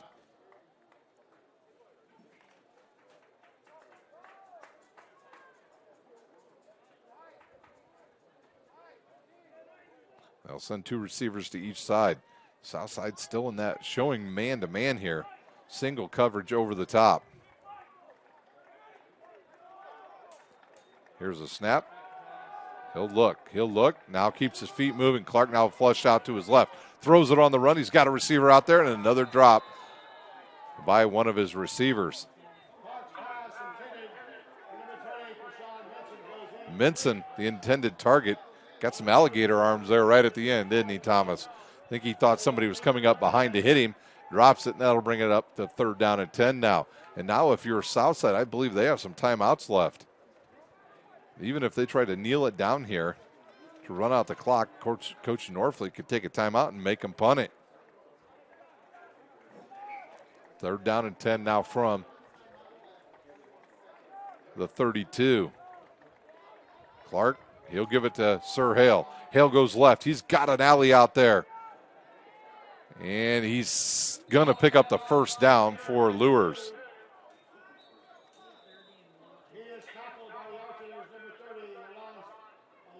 And they'll stop the clock to reset the chains. As soon as the chains are set, they will go ahead and start the game clock again with under 10 seconds to go. Carson Clark's got to look behind him to see how much time's left. Now he's got to wait for his receivers to get set. He'll snap it with 2 seconds. He'll throw an underneath pass. Oh, almost picked off by Southside. I believe that was Malone on the coverage, and we are at halftime. At half, your score 14-7. Luers leads Southside. We'll take a timeout. When we come back, we'll have the Kelly Automotive scoreboard. You're watching high school football on SummitCitySports.com. Ladies and gentlemen, boys and girls, we want to welcome you to the Jack Walker Stadium for our Southside girls soccer. We have to do this. A bit of a hill. His mother said, if you're coming to school, you got to bring your sister because they have to go and work in the fields. So this kid carries his 1-year-old sister everywhere. A lot of those kids don't eat in the morning. A lot of those kids, the only place they do eat is at that school. I thought going up that mountain, Mary's meals can reach everywhere that there's a hungry child. Do you see what happens after a simple meal? It just came to life. Love reaches everywhere.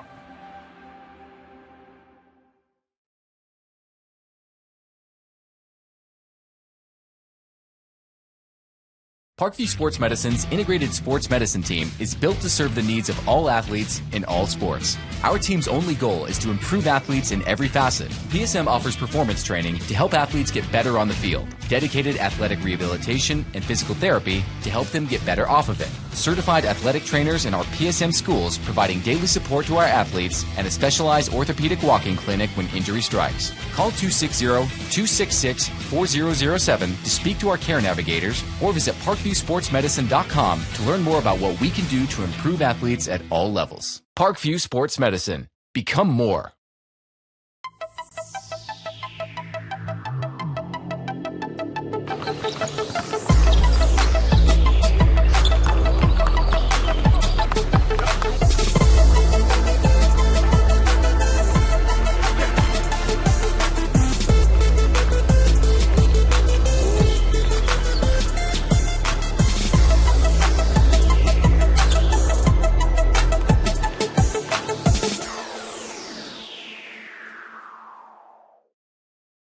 Welcome to the Summit City, home to the 260's dedicated high school athletes and fans.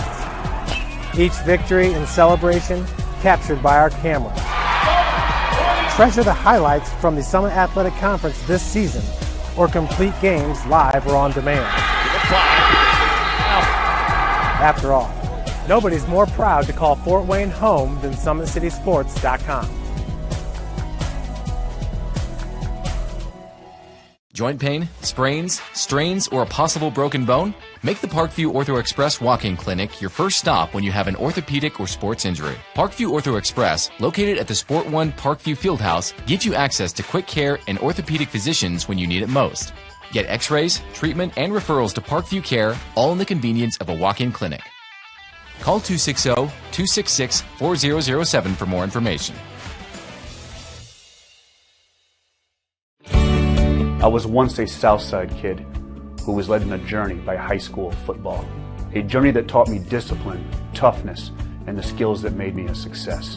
As a businessman with a CPA license who owns his own firm, I still use the building blocks of high school sports in my everyday life. Someday sports will end no matter what level you reach, but you will be left with the skills to compete in the next game, the game of life. Someday, you'll get your knee replaced. Someday, a new hip. Someday can be sooner than you think. At Parkview Ortho Hospital, we want to help you get moving again. So we offer a full range of options for joint pain, including outpatient joint replacements and personalized solutions. It's time to reclaim your life at Parkview Ortho Hospital, because someday is today. Learn more at parkview.com/ortho. Parkview, we believe in better. Thank you for watching Summit City Sports. To help broaden our coverage, we're asking you to become a monthly sponsor to our Patreon account. We produce weekly highlights and live video broadcasts. When the Homestead girls golf team won its first state title in program history, we were there. When Fort Wayne brought back 3 state titles in cross country, we were there. We believe in sharing positive stories and setting the standard for how high school sports should be covered. Join us and donate today.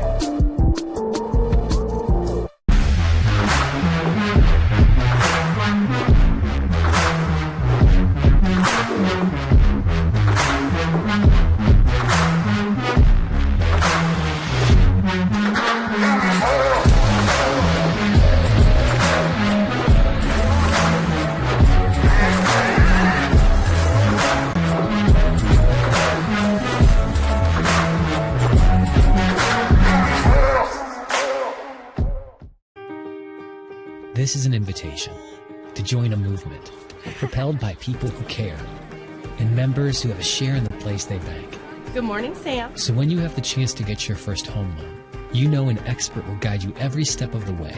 Or when it's time to buy your new car, you'll be treated like more than just a credit score. Good news, ProFed can get you that payment. This is an invitation to a place where simply belonging can help enrich your whole community. ProFed Credit Union.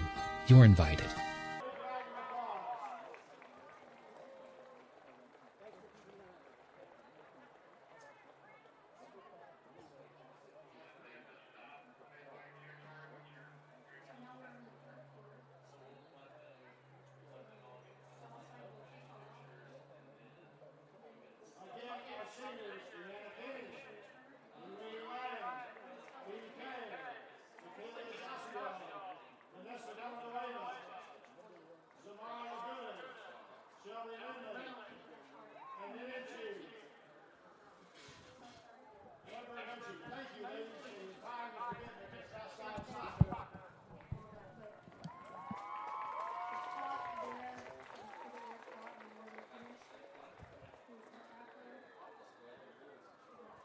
Now we'd like to honor the 2020 SEC Boys Soccer Champions, the Southside Archers and head coach Rich Calder.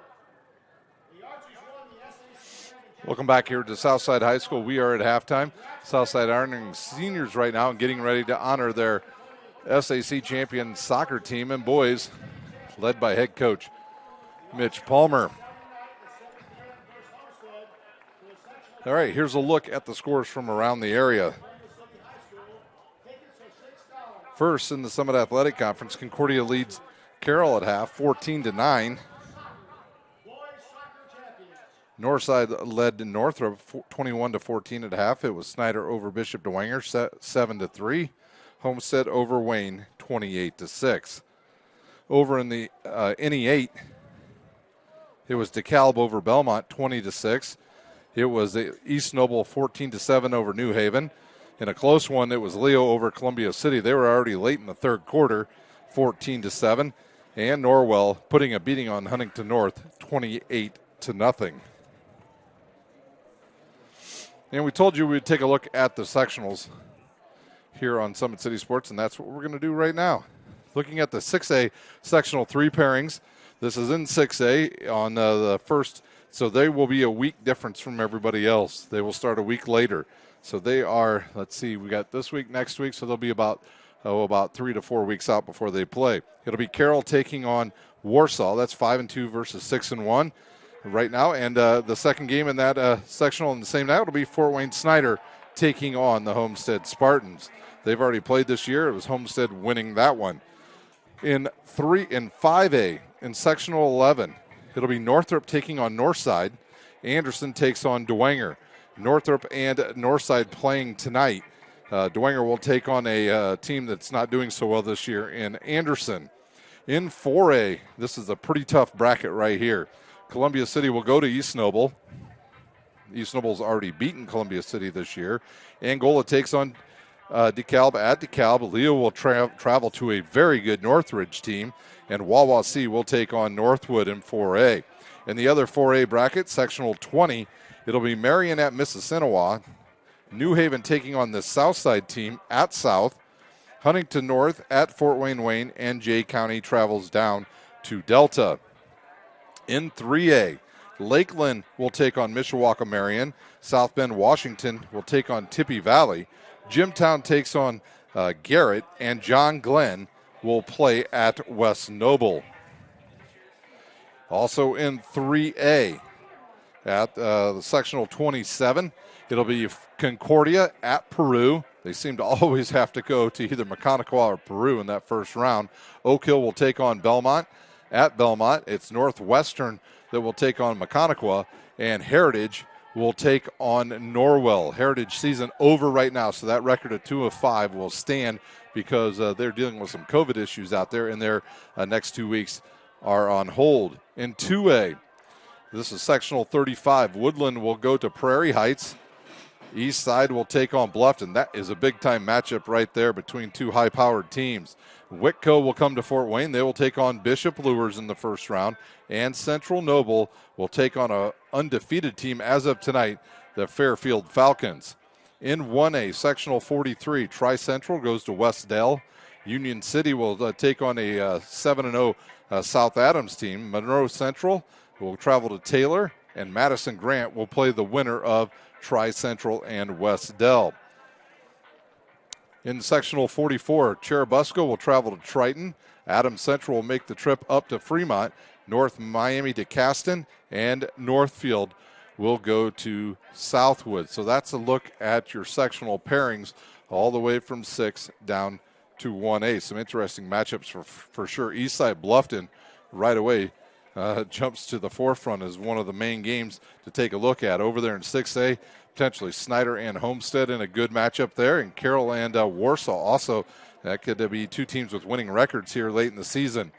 And once again in 5A, Northrop and Northside looks to be the game in that bracket in the first week, and then Dwenger will probably take care of business against Anderson. Over there in that 4A bracket, we'll see what happens between Leo and Northridge. That is a big one because they will take on the winner of Wawasee Northwood. So Northridge and Leo, a big first-round game, as well as Columbia City and East Noble. So some very good matchups there in that 4A sectional. New Haven takes on Southside here. That's always a really good game on the schedule, especially in sectional time for those two teams. Down in that other 3A bracket, Jimtown, a really good Jimmy's team. They will take on Garrett. You gotta like Jimtown in that one. Concordia at Peru, and then they will take on the winner of Oak Hill at Belmont. Now, Northwestern, who hasn't won a game this year, will take on Maconaquah. So Heritage will take on Norwell. Norwell has got an outstanding quarterback in Eli Riley, and we've seen him a couple times this year on Summit City Sports. I would love to see a matchup in the championship of Concordia at Norwell down the road. And then you look at that 2A bracket again, East Side at Bluffton.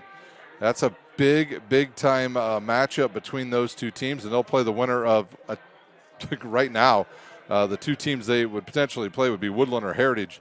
They are 1-13 on the season between the two teams.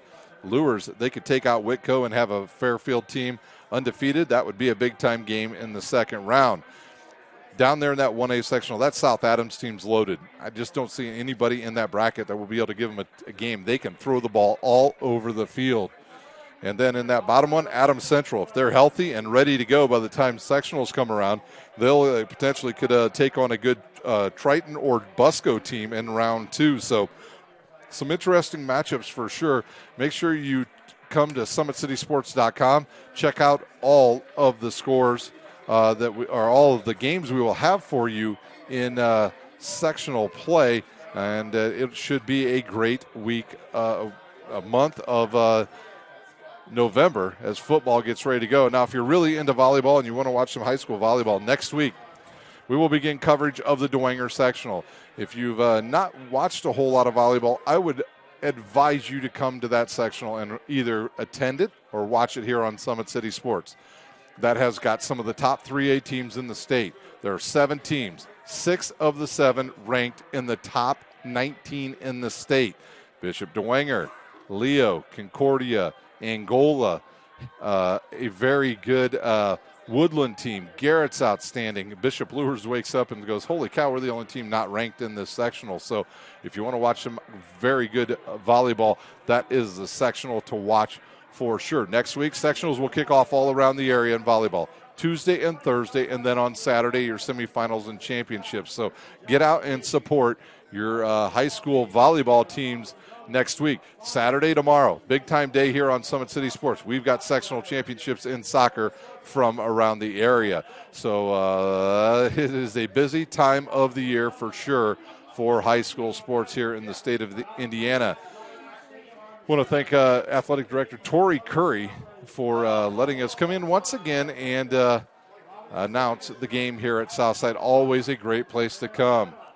We'll take our final time out. When we come back, we'll have the start of the second half. You're watching high school football on SummitCitySports.com.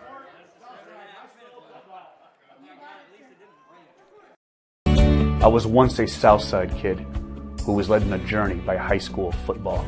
A journey that taught me discipline, toughness, and the skills that made me a success.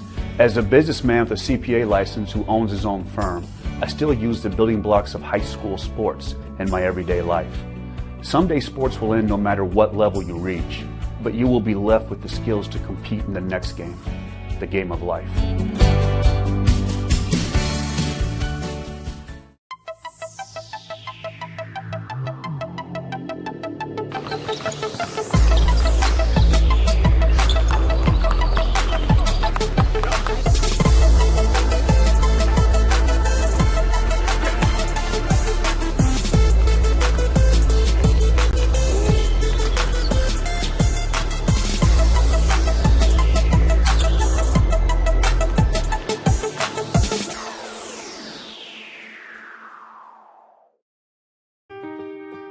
This is an invitation to join a movement propelled by people who care and members who have a share in the place they bank. Good morning, Sam. So when you have the chance to get your first home loan, you know an expert will guide you every step of the way. Or when it's time to buy your new car, you'll be treated like more than just a credit score. Good news, ProFed can get you that payment. This is an invitation to a place where simply belonging can help enrich your whole community. ProFed Credit Union. You're invited.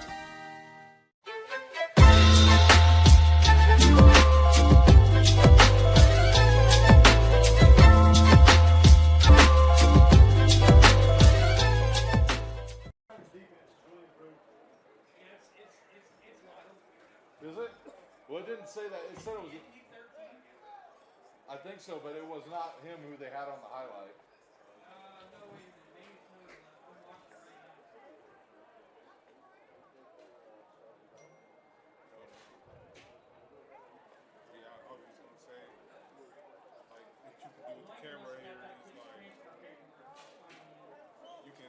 You can do it to where you can zoom it in like that, and then you can have an angle where it's like out. That's awesome. Yeah, that's awesome. I'm pretty sure that's Lionel. But you know, those two teams, one could be undefeated and the other one have no wins, and it would be a barn burner.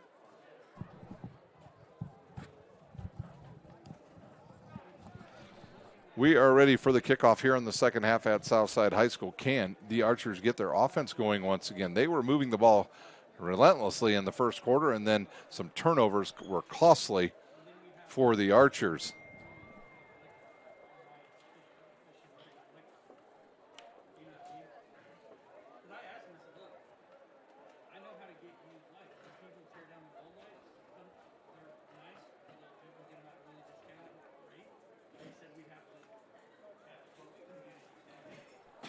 The officials are just about ready to go. Here's the clock's about ready to run out here at halftime.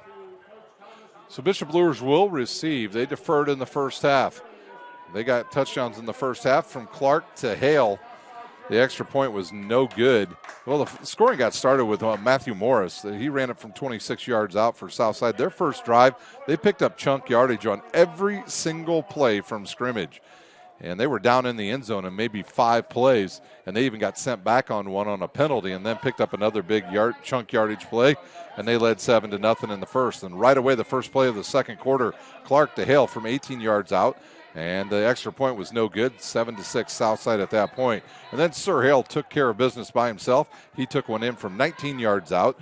They went for 2. They got it. And that's why the score is 14-7. To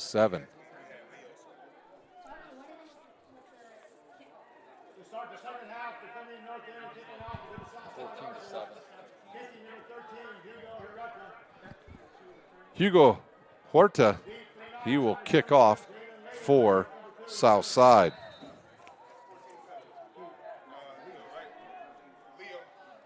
Huerta to kick off, and he gets too much of that one. It'll take a big hop and come back the other way. Can't Southside get on it? It gets kicked around. It still gets kicked around, and I think the Archers have come up with it. Huerta's kick hit down at about the 25 and kicked back the other way, and you can take a look at that on the replay here.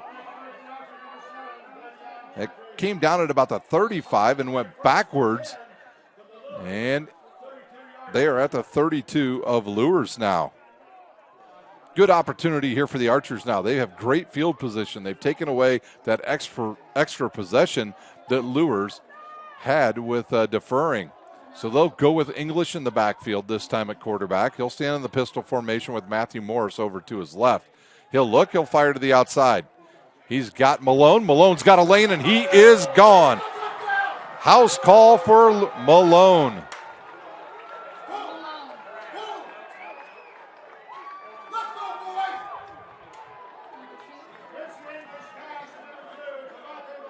And take a look at that on the Traction AP replay.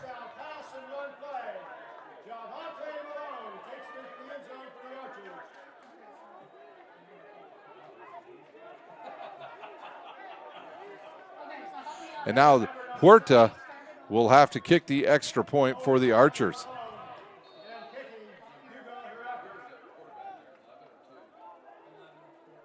So English with a good pitch and catch there with Malone. Malone barely even touched on his way to the end zone.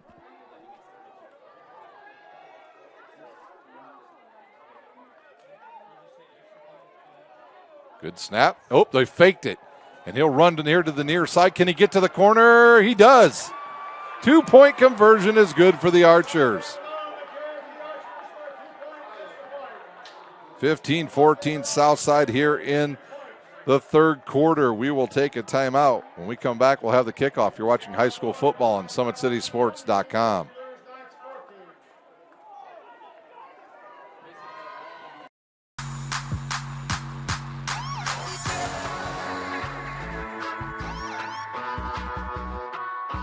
I choose to do whole body cryotherapy after practices, games, and training.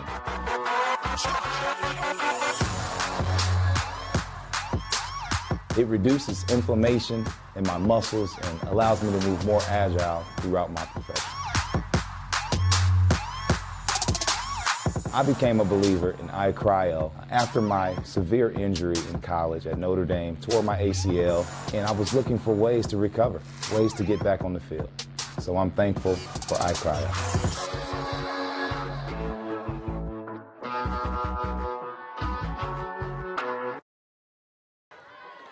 Huerta to kick off once again. He did damage already in this second half when he kicked the ball that came down at about the 35 and kicked back the other way, and Southside came up with the unconventional onside kick.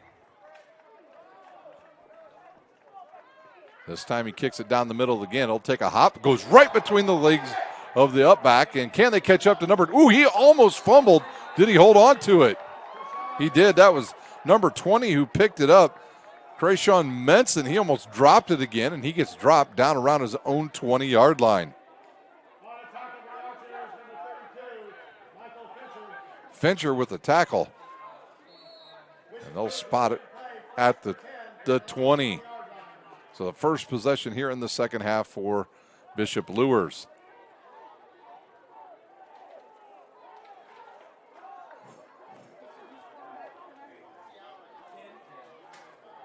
Clark once again will wait for the snap. See if they try to get Sir Hale going here early. They'll give it to him. He'll bounce through the hole, cuts it back up to the middle. Sir Hale with enough for the first down. Sir Hale has been a handful all night, and here we go again with the flags. Nick Thompson and Javante Malone get into it at about the 40-yard line, and we'll see if they call unsportsmanlike on both players. A lot of talking between those two. They'll do it on the basketball court as well here this season. They'll call it on both players. They'll offset, and that was after the play, so it's a first down. After all of that, the same result.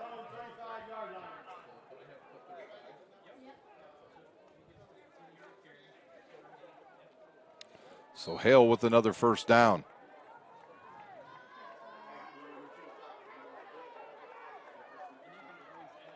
Southside with some confusion here on defense. Finally gets set, and here comes Hale again. He gets hit and slowed down, and he'll pick up about a half a yard on that play.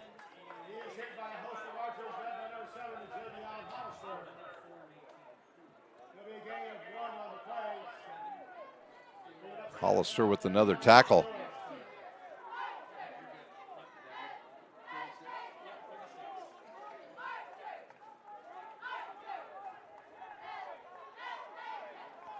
Leo up now 21-7 over Columbia City. And they win that, they're going to wrap up the conference title. Here's Clark. He'll pump fake. Now throws another one out to the outside to Glenn. Glenn will catch it, and he'll be brought down after a pickup of about 2 yards.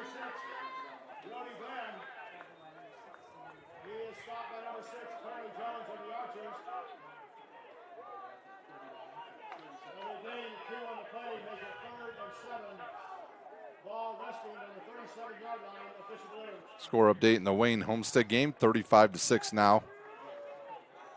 Homestead. DeWanger now leads Snyder 10-7. Here's Clark again. He'll fire it to the outside. He's got his receiver again, and it's a pickup for, I believe that is Johnny Sewell with the catch. It is. And a first down for Bishop Luers. And even 10 minutes to go here in the third quarter.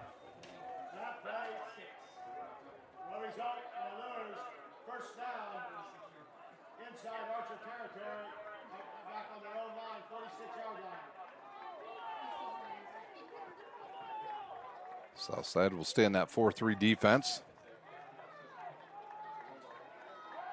Another pass. Clark looks deep. He's got, I believe that was Gernhardt, the intended target, over his fingertips. That one's on the mark. That's a touchdown. He got behind the cornerback and was had a wide open green area out there to catch a pass and run to the end zone. So that'll bring up second down and 10.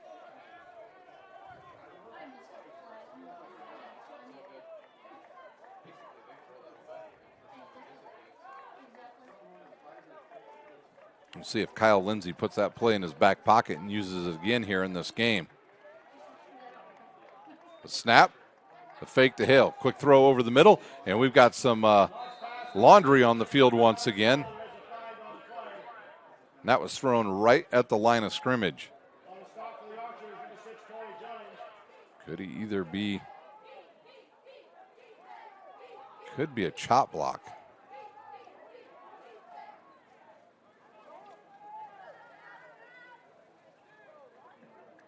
Officials will talk it over here, and we're going to find out. Tripping. Tripping on Luers. So that's going to march them back 15 yards. Actually, just 10 yards. So it'll be a second down and about 19 or 20. 9:37 to go here in the third quarter.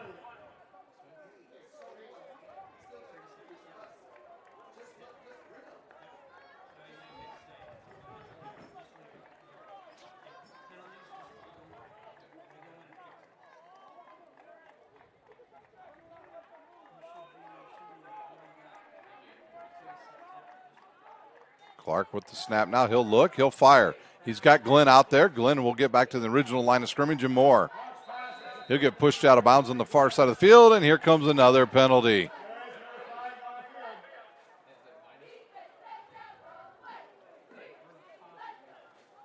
Everybody watching tonight, I would suggest go get an extra Pepsi or Coke and an extra bag of popcorn because we're going to be here a while.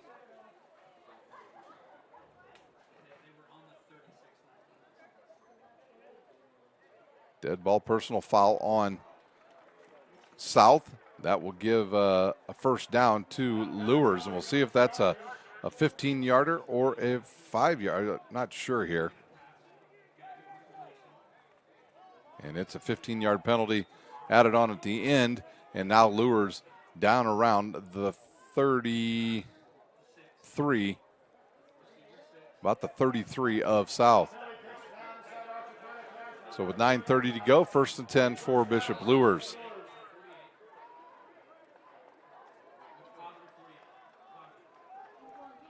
Southside showing blitz off that left side. And they will blitz.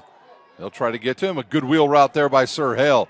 He'll cut it back towards the middle. Can he split the defenders? He does, and he will score. And that's a 33-yard touchdown. Take a look at that on the Traction AP replay. They caught the Archers in a blitz, and Clark hits Hale on the wheel route for 33 yards.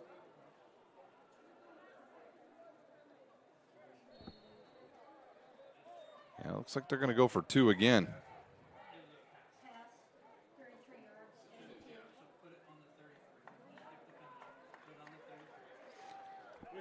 So Luers will go for 2 now, and this will get the score recorrected here, potentially in this game. 2-point conversion makes it a 7-point game again. Clark, they'll go on a reverse to number 20. And a late flag comes in. Minson got it in, but there is a flag on the field. Either a hold or a block in the back coming on Bishop Luers.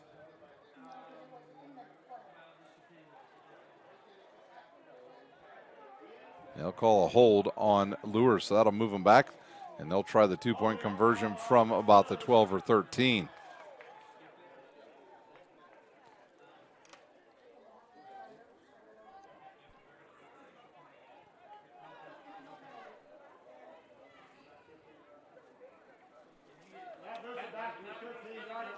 So 2-point conversion now tried from the 13-yard line.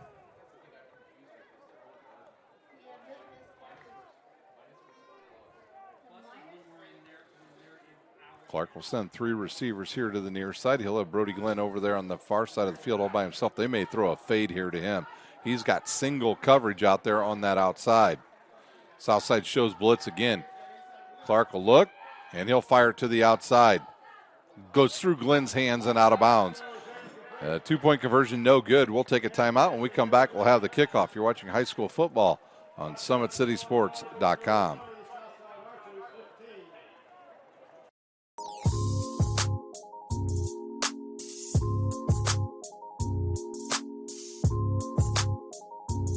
There are tons of benefits to using compression therapy, but my favorite are speeding up muscle recovery, reducing swelling and inflammation, and improving my athletic performance.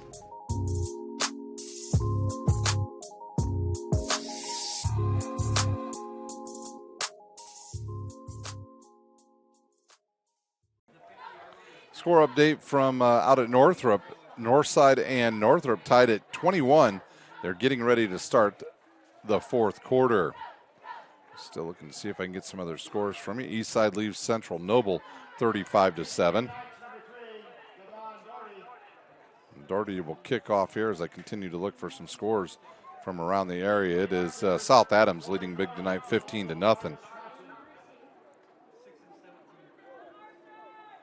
You didn't catch it earlier. Dwenger leads Snyder now 10-7. And Doty now, he'll tee it up. Here comes a foot to leather, and he'll kick it here to the near side. That might go out of bounds. And Southside picks it up, and they'll have it in good field position at about the 37.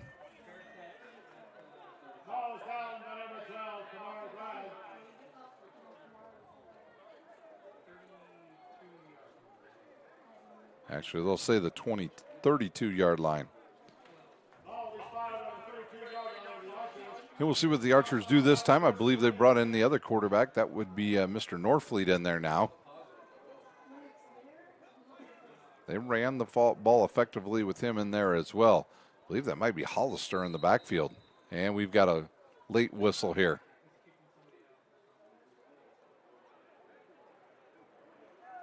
And now Doty being sent off for Bishop Luers.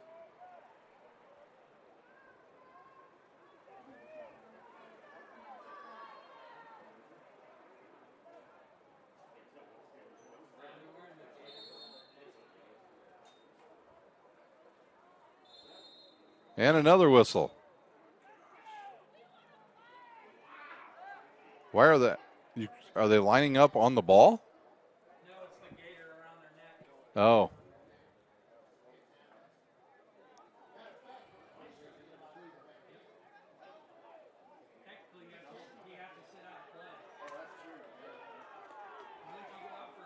Both sides getting a little testy with their officials now.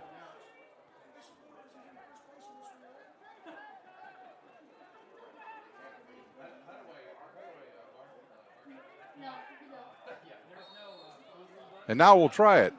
Norfleet will hand it off now to Morris. He'll run right over. And there's an injured player on the field for Luers. I can't believe he's getting up. That was Mason Deering. They got leveled on that play. He's up, but he is shaken up. He's holding his right hand. Mason Deering came up to fill the hole there quickly from his linebacker's position. And as soon as he got there, he got walloped by Matthew Morris. Norfleet now with the ball. 2nd down and 7 from the 35. It looks like Hollister on the carry maybe this time. Hollister can't pick up much on that. Maybe a yard. Kanapke up for the tackle.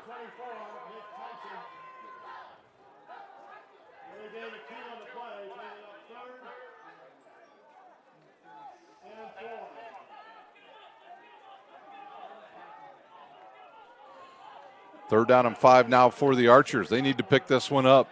8:09 to go here in the third quarter.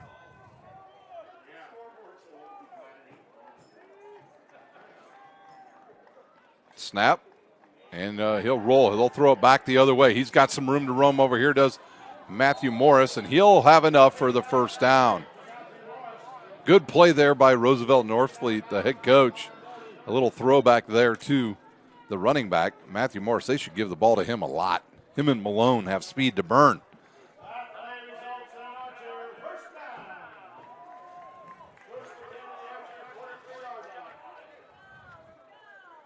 Southside once again on the move here in the third quarter.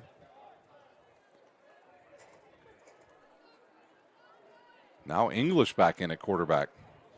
And there's less than 6 seconds to go. They're going to have to hustle up. And it's going to be a timeout on the field south side. We'll use one as well. You're watching high school football on SummitCitySports.com.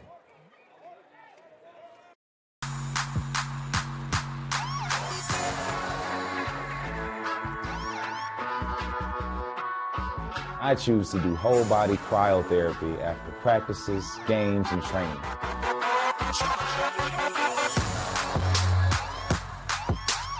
It reduces inflammation in my muscles and allows me to move more agile throughout my profession. I became a believer in iCryo after my severe injury in college at Notre Dame, tore my ACL, and I was looking for ways to recover, ways to get back on the field. So I'm thankful for iCryo.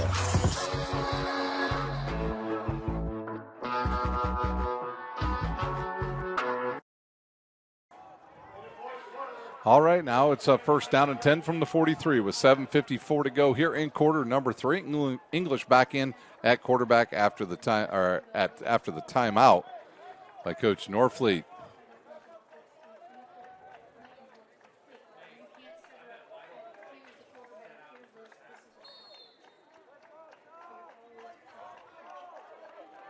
English now, he'll wait. He'll throw that quick out again to Malone. Malone's got Doty coming after him. He'll take him a few yards down the field, and he'll pick up about 5-6 yards on that play. Yeah, right around 5 yards we'll give him on that. So 2nd down and 5 now for the Archers. That has been a good play today. They see the defense playing soft out there on that slot position, and they just simply catch the ball, throw it outside, and let the speedster do the work.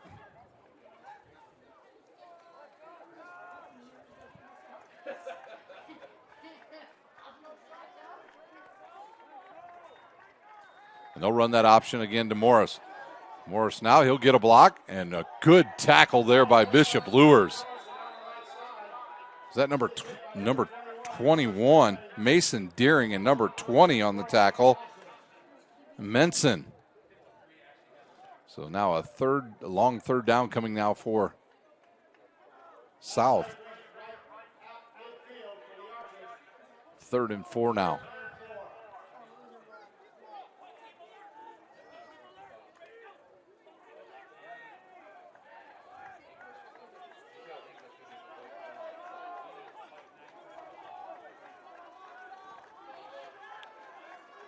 English now. He'll roll to his left. Now tries to run for it. Got to get around 2 more players, doesn't get it, and he'll come up about a good yard short of the 1st down. And we'll see if Coach Norfleet rolls the dice here and goes for it here on 4th and short. Luers doesn't believe they're going to, and I think they're going to punt. They will. Williams will come in to punt. No, I think the quarterback Norfleet came in. So they're going to go for it here on 4th and 2 from their on the Bishop Luers 49-yard line.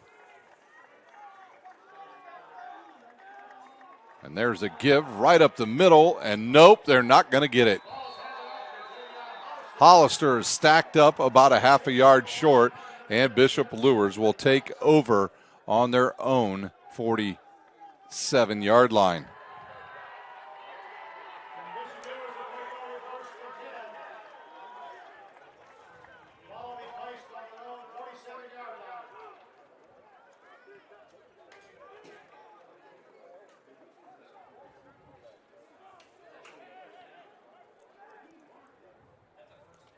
.6:41 to go here in the 3rd quarter. Luers with the ball once again. Their last possession, they went down the field and scored. It was Clark to Hale for the 33-yard touchdown.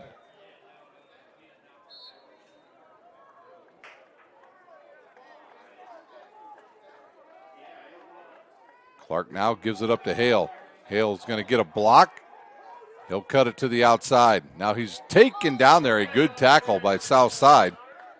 Looks like Malone with the tackle. Hale thought he was going to be able to get that corner. He'll pick up about 3 on that one, so 2nd down and 7.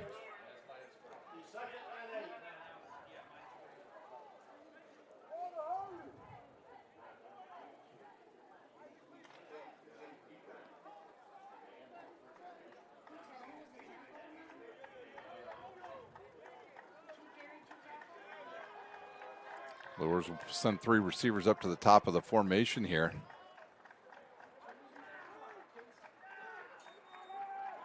Clark will look. He'll fire a slant over the middle. He'll have his receiver, Brody Glenn, and he'll have enough for the 1st down. The ball will be right at the 40 of Southside.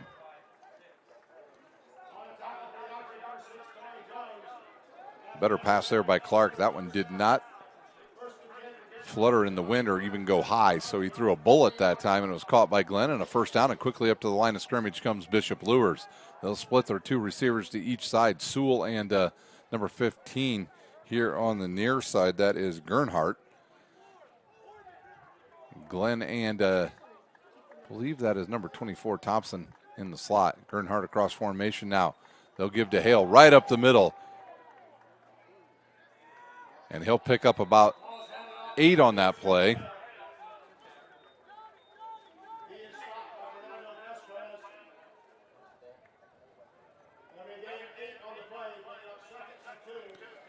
And once again, Luers quickly up to the line of scrimmage.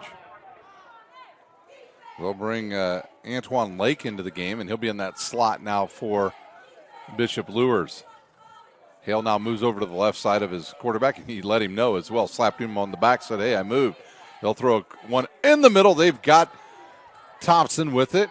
He'll bounce off of one player, and he'll have enough for the first down. Oh, the ball came out, but I think he got it back. And we do have a flag on the field, and now not sure what that one's going to be.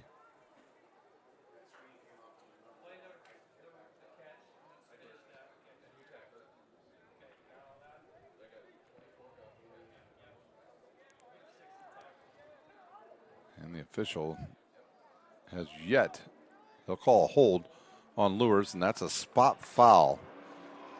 We'll see if that results in a non-first down here, but we'll find out here as the officials march it off. And we'll see if they still award him a first down. They will not. It'll be second down in inches for Luers. Third down. Second down. There they go. They got it corrected over there on the far side of the field. Nice having those markers with the lights in them now. I want to thank Tori Curry, the athletic director, for getting those for our old people that can't see very well. Clark now waiting for the snap. He'll bring Lake across behind him and give to Hale. Hale bounces off of one player and picks up the first down. We're going to have a player probably ejected here. They just absolutely picked up a guy and threw him to the ground. Number 66, O'Connor, just picked up and thrown to the ground.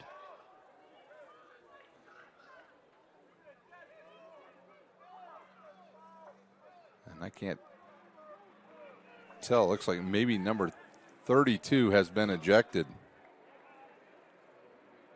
Michael Fincher.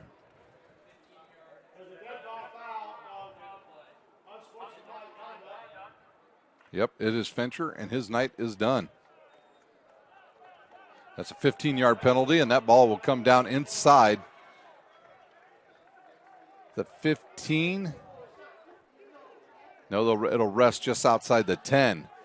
And we'll see if they give him a chance to get a first down here, and I'm watching the chain gang to see if they will set up for 1st and 10. It is 1st and 10.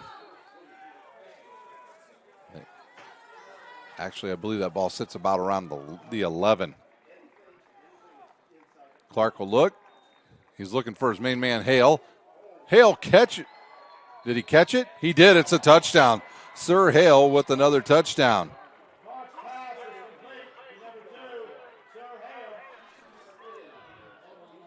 So Clark to Hale from 10 yards out.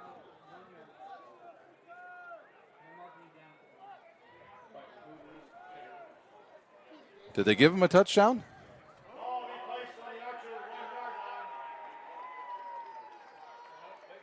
Do I take it back, or are they just getting ready to spot it at the 3? I saw the signal for touchdown.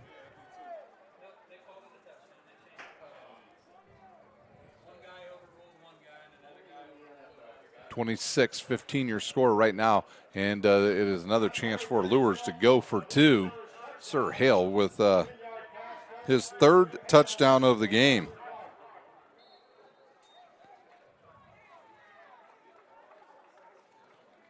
That little reel route, they've ran that to perfection. Clark has just been so patient on it. Hale's been able to sneak either in front or behind the defensive players and pick up first downs, and we'll see if they hand the ball off to him here. I'll bring Lake across the formation. He'll look.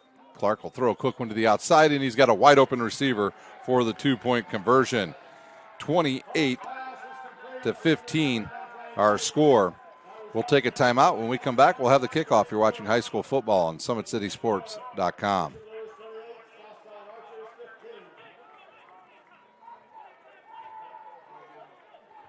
Team Pineapple Volleyball Club has become synonymous with top-level volleyball in Northeast Indiana. Lloyd Ball is the owner and director at Team Pineapple. Ball is a 4-time Olympian and a gold medalist at the 2008 Beijing Olympic Games. Team Pineapple trains at the brand new Ball Sports Academy.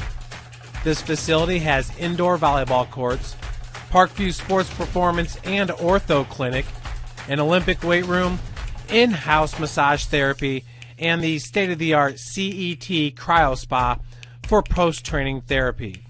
Head north on Highway 69 towards Angola and come see how champions are made at the Ball Sports Academy. For more info, visit teampineapple.com.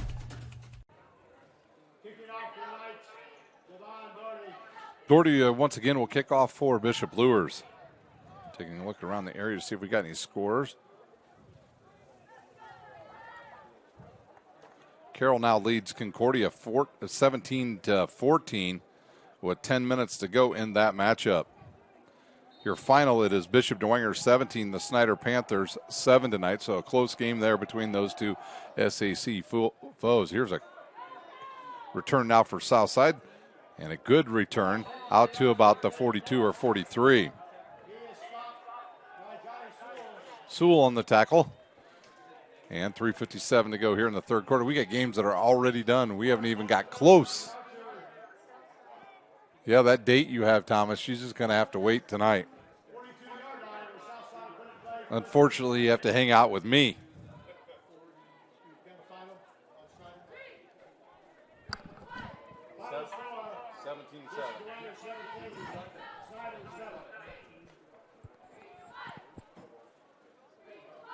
English back into the game at quarterback once again for the Archers. He has done a good job tonight throwing the ball around the yard. Snap, he'll look, he'll fire to the outside. He's got his receiver there, and a good cut back into the middle, and quickly taken down as a receiver.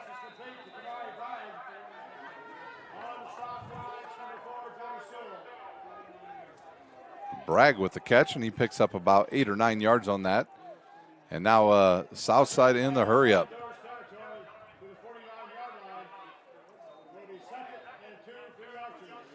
Thompson guarding Bragg here on the near side, gave him too much of a cushion, and Quincy English made him pay. Now he'll look the other way. Here comes the rush. He'll throw it over the middle. He's got an open receiver. And a first down for South. They're going to mark that right at about the 45. And that's enough for the first down. It was Johnny Sewell on the tackle. I believe that was Malone with the catch. Actually, Roosevelt Norfleet with the catch.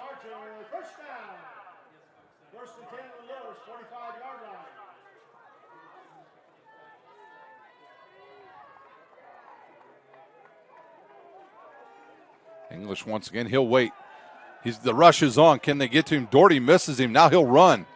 He'll try to pick up some positive yards, and he does. He'll pick up about maybe two on that play. The clock goes under 3 minutes to go here in the third quarter. A little sense of urgency now for the Archers.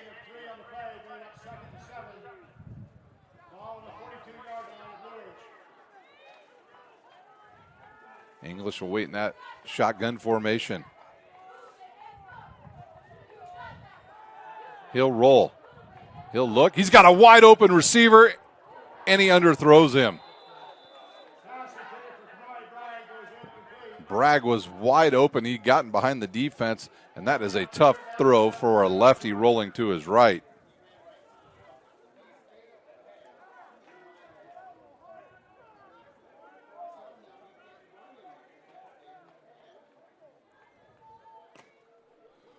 Third down and 7 from the 42 now. Probably 4-down territory for the Archers. They trail by 13. Play clock down to 5. Now down to 3, and then snap. They'll look. They'll flood the zones. English stumbles, and he's hit, and they may give him credit for about a yard. Look at his receivers all open over here, Thomas. It was an all-out blitz. And now we have a timeout on the field, south side. We'll take one as well. You're watching high school football on SummitCitySports.com.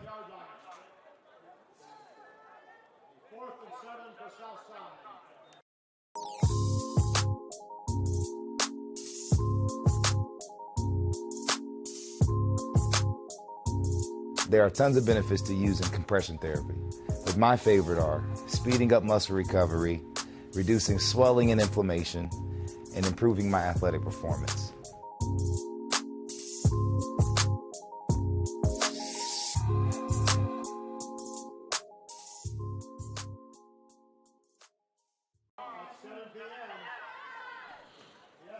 .203 to play here in the third quarter. The Archers with a 4th and 4 from Bishop Luers' 39-yard line. Don't forget, tomorrow here on Summit City Sports, we'll have soccer for you once again, the sectional championship, as the Archers take on the Homestead Spartans in the sectional championship. Next week, we will begin sectional play in high school volleyball. We will be covering the sectional out at Bishop DeWanger High School. The Saints outstanding. The defending champs in that one, the Angola Hornets. 6 of the 7 teams in that sectional ranked in the top 20. That is a good one. And there's 3 other ranked teams that are down at the Delta sectional. So here we go with a 4th and 4. English waits, and here comes a blitz. Can he get it off? He'll throw a high pass. He's got a receiver out there, underthrown, and it'll be a turnover on downs.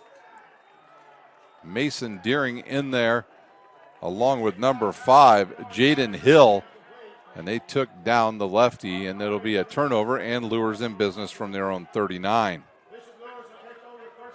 1:59 to go here in the third quarter.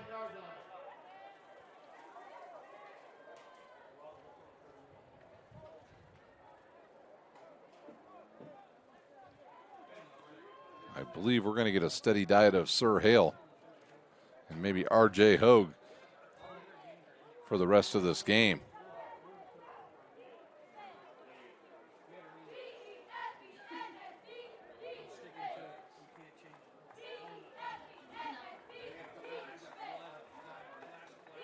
Menson over there in that slot position. They'll bring him behind the quarterback and the running back. He'll look. Steps up in the pocket, now launches one down the field, looking for Thompson, and a good defensive play there as the ball hung in the air. And I believe Javante Malone with the deflection. Devontae Williams that time able to come all the way across the field and deflect it.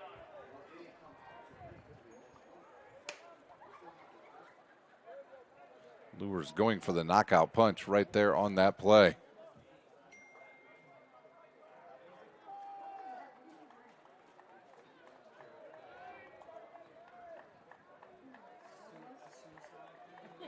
Clark with 6 seconds now.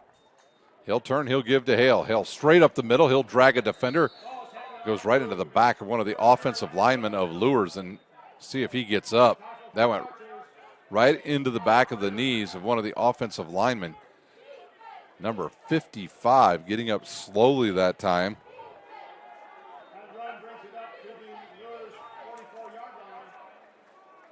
George Bidet, the junior, got up slowly, but he's all right. He'll stay in the game. Yeah, I think they went right up the back of his legs. 3rd down and 5 now from the 44. 1:16 to go here in the third quarter. Clark now, he'll look. He'll look, he'll fire to the right side. He's got Glenn out there, and it's good for a first down.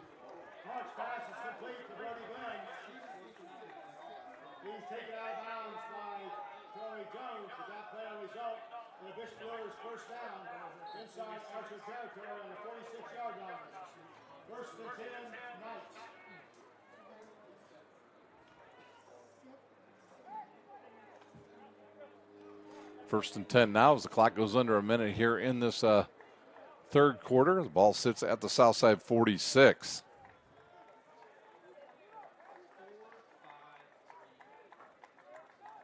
Clark will get the snap and give to Hale. He'll bounce it to the outside. Now back to the middle. Has a little bit of room to run, and we'll get down to about the 40 of South. And I think that was Williams on the tackle.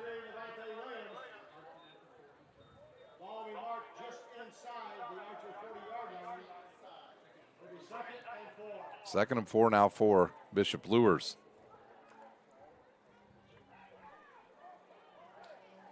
This potentially could be the final play of the third quarter.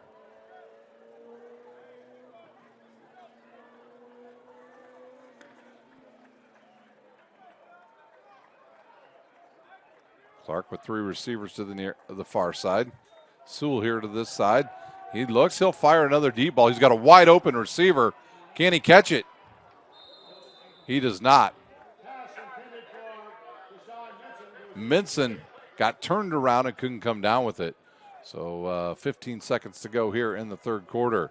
Third down coming for Bishop Luers, a 3rd and 4.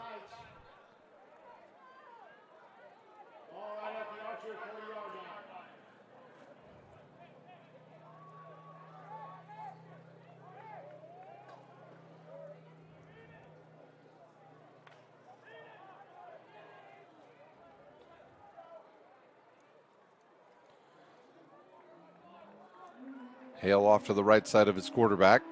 They can go run or pass on this play. They'll decide to give it to Hale. He'll burst through the middle. He's got a big area to run through, and he'll have enough for the first down for Luers.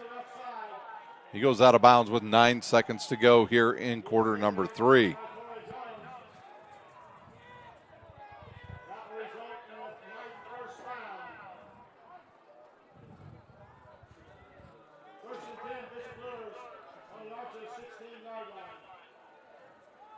Ball rests now on the 16 of South.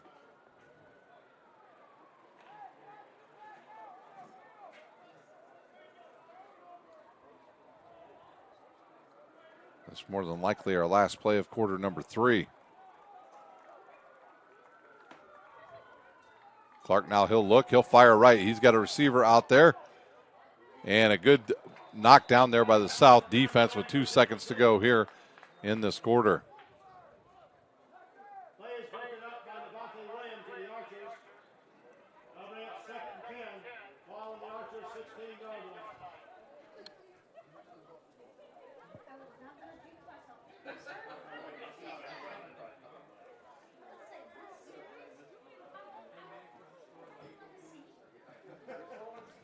Second down and 10 now from the 16. 2 seconds left here in quarter number 3.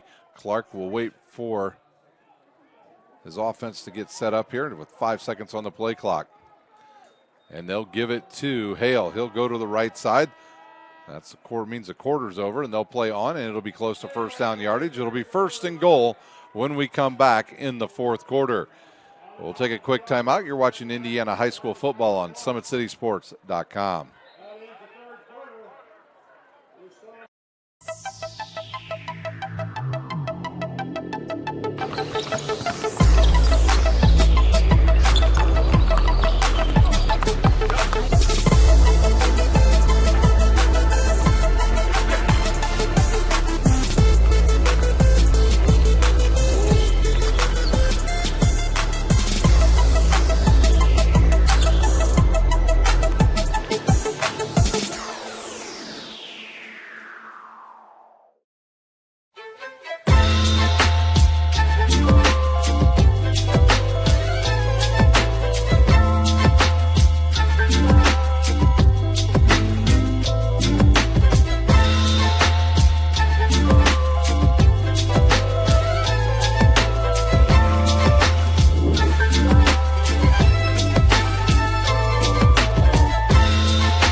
We get started here in the fourth quarter. It'll be 1st and goal from the 3 for Bishop Luers. They are looking for the knockout punch here right away to start the fourth quarter here at Southside High School.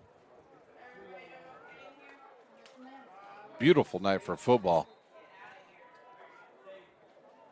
Today got up to about 84 degrees here in Fort Wayne. And now it'll be Clark under center. They'll Hale way back there, and looks like number 33 is back there as well, Sam Kale.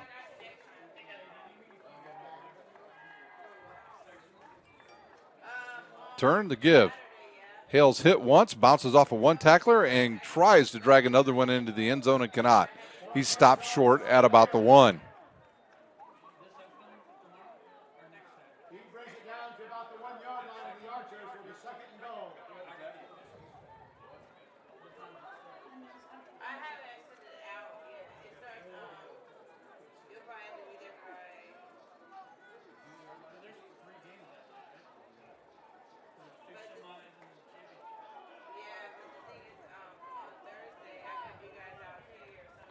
Once again, Kale and Hale in the backfield. Clark with it under center. He'll turn. He'll give to Hale. Hale will try to get to the outside. Can he get the corner? He cannot. A great tackle by Southside's number 3, Williams. Devontae Williams with a touchdown-saving tackle. And I believe even a loss of a yard on the play for Bishop Luers. So 3rd down and goal from the 2. Luers will bring in another wide receiver. I believe that was Lake that just came on. 10 seconds on the play clock. Luers didn't realize the ball had been moved over to the right hash. 4 seconds. Clark now gets the line set. High snap. Give to Sir Hale. He'll bounce off of one player. Will he fall into the end zone? He will with the touchdown. Hale with his 4th touchdown of the game.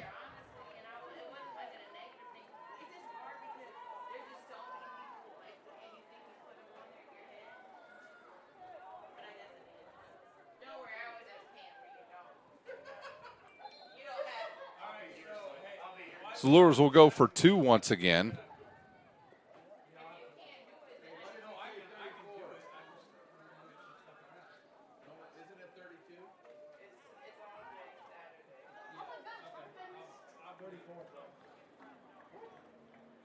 This time they'll put Doty in the backfield with the quarterback, Carson Clark. He'll look, he'll fire to the outside, too far out of the reaches of his intended receiver. I think that was Brody Glenn. And we will take a timeout. 34-15 your score. You're watching high school football on SummitCitySports.com. This is an invitation to join a movement propelled by people who care and members who have a share in the place they bank. Good morning, Sam. So when you have the chance to get your first home loan, you know an expert will guide you every step of the way. Or when it's time to buy your new car, you'll be treated like more than just a credit score. Good news, ProFed can get you that payment. This is an invitation to a place where simply belonging can help enrich your whole community. ProFed Credit Union. You're invited. I was once a Southside kid who was led on a journey by high school football. A journey that taught me discipline, toughness, and the skills that made me a success. As a businessman with a CPA license who owns his own firm, I still use the building blocks of high school sports in my everyday life. Someday sports will end no matter what level you reach, but you will be left with the skills to compete in the next game, the game of life.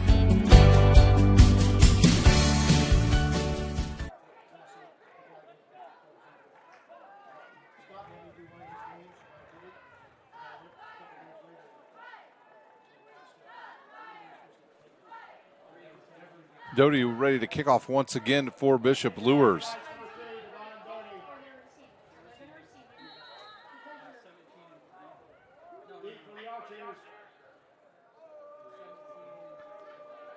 Doty will run up, and he'll take a big swing at it this time, and it'll roll right down the middle of the field. The Archers will pick it up on the other side of their 30, and they'll bring it out over the 40 and out to about the 43. So good starting position for Southside. And they'll have to be in a hurry up now. We've got 10-17 to go here in the 4th quarter. Trying to look around here to see if I can get you any scores here.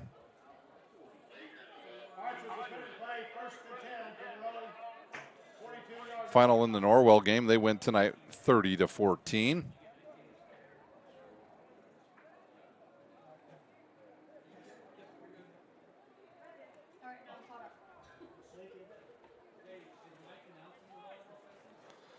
Once again, Bishop Dwenger over Snyder tonight, 17-7. All right, it is English in the backfield once again for the Archers.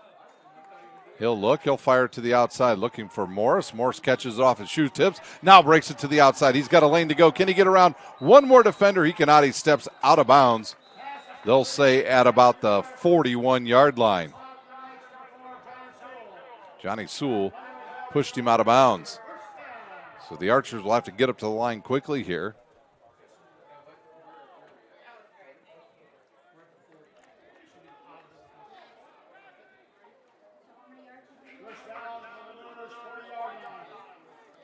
Ball sits right on the Luers 40. Good pass by English. He actually threw that thing up. It probably gets picked off, but since he threw it low, the only person that could catch it was his receiver. Now English calls his own name, and there's a flag. And once again, that ball is hanging out there, but there's going to be a penalty coming on South. I don't know if it's going to be a legal man downfield or what. There was looked like they set up for a screen, didn't it? They're probably going to get called for a legal man downfield.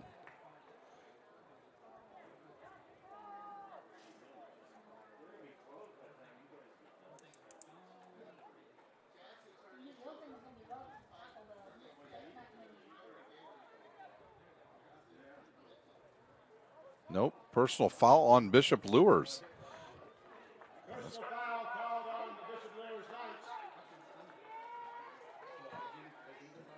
I think it was hands to the face. I just saw the motion of one of the officials, and he was telling one of the young men, "You got your hand up inside the guy's face mask." So a first down for the Archers, and they're in business. Can they punch it in? And now this is inside the 20-yard line.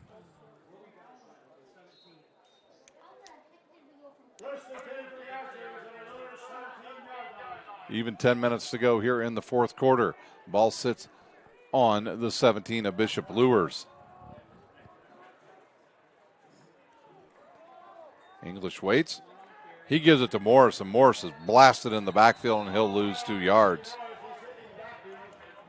I believe that was Doty in there. Hogan, Doty, both in there.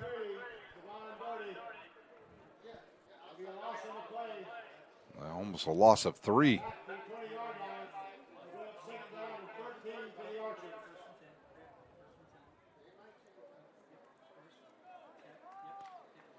Second down now and along 13. The ball spotted right on the 20 of Bishop Luers. The snap, he'll fake. He'll roll now back to his left. Takes a quick shot to the outside, underthrows his intended target. And a good thing he did, because that might have got picked off.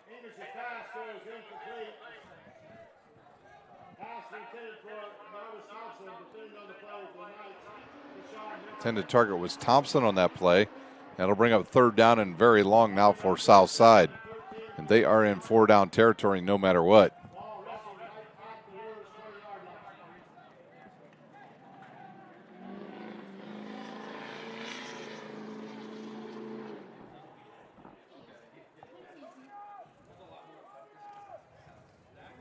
Under 6 seconds now on the play clock. English got to get him set. And he gets the play off. He'll fire a shot over the middle. He's got a receiver there, tipped up into the air, and it's 4th down.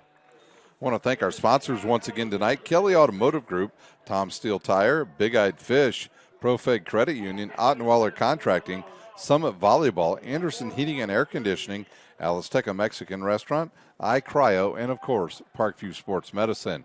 4th down and 13 now for the Archers.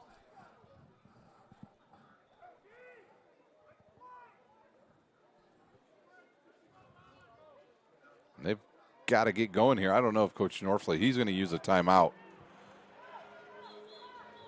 And he does. Timeout on the field south side. We'll use one as well. You're watching high school football on SummitCitySports.com.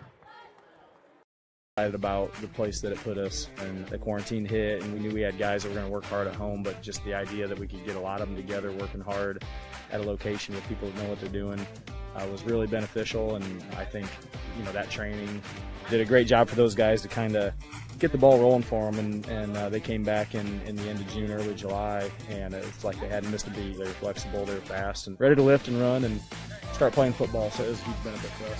To gain an edge on your competition, it starts with a free one-on-one performance assessment. Call 260-266-4007. Parkview Sports Medicine. Become more. Thank you for watching Summit City Sports.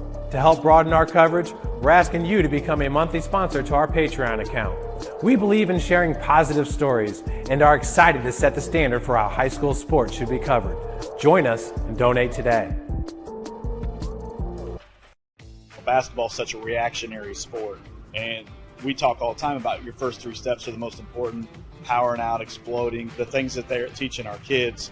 with changing direction quicker, getting a stronger core. Those things have been very valuable for our athletes. Everything that Parkview Sports Medicine has done has been very applicable to what we do on the court. We're learning how to control our bodies, and that's something that I think our girls have really benefited from. Some of our girls who had some speed and quickness now are becoming. 4th and 13 coming up now for the Archers. Here's a look, a fire. He's got a wide open receiver, and it's a touchdown for the Archers.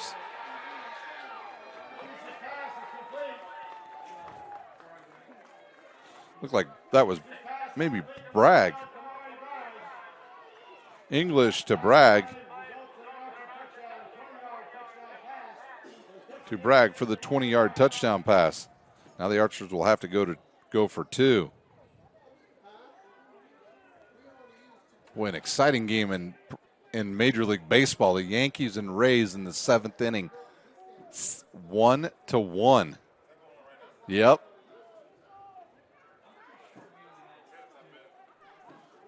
Nope, looks like, yep, they're going to go for 2 now, are the Archers.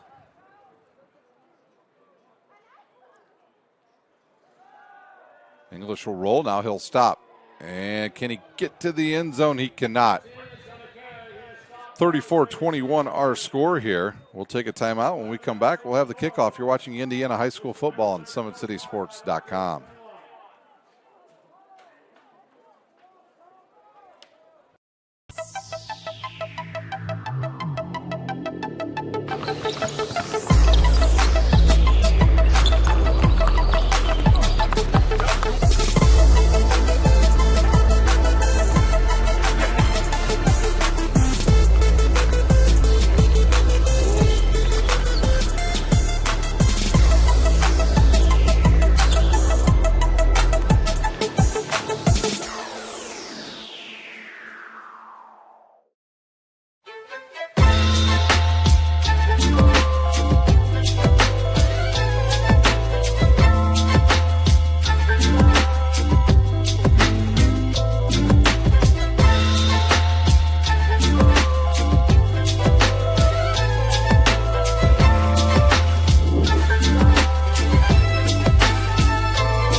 Horta back to kick now for Southside. They may try an onside kick here. We've got 9 minutes to play here in this game.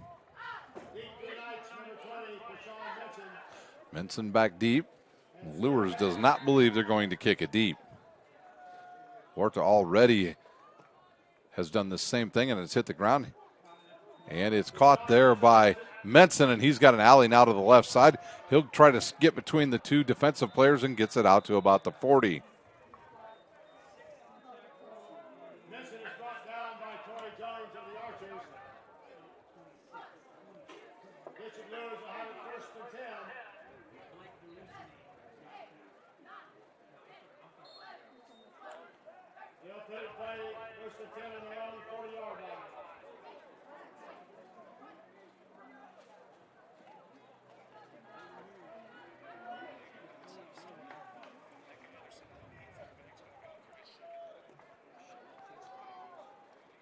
Clark now, he'll be patient here. 5 seconds on that play clock. He's got a Hale in the backfield. Oh, and they pitched it in a fumble on the field, and that is a forward pass, and it's incomplete.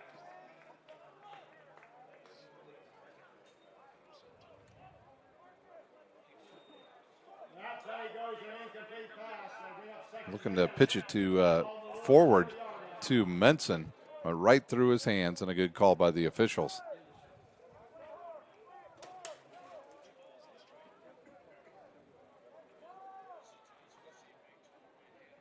That'll stop the clock with 8:49 to play. Snap, the give to Hale. He'll go left, now cuts it back into the middle. He'll stay on his feet and pick up about 8 or 9 yards.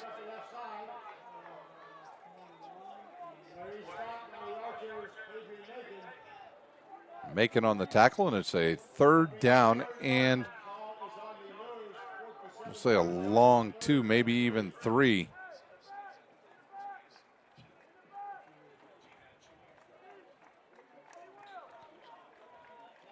3rd down and 3 from the 47.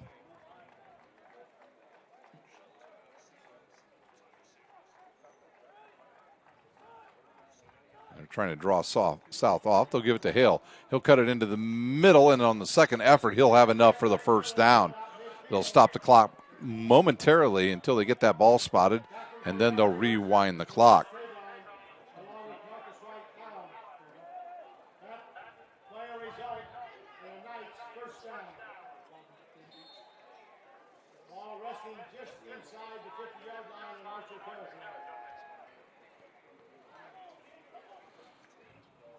Under 8 minutes to play. Luers in no hurry here.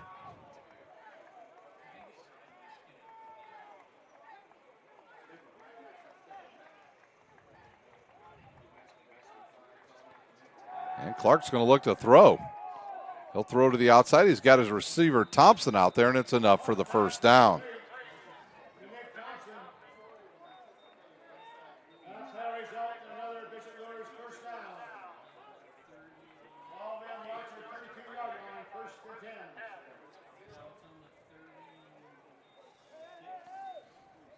Ball sit at the 37 of Southside now.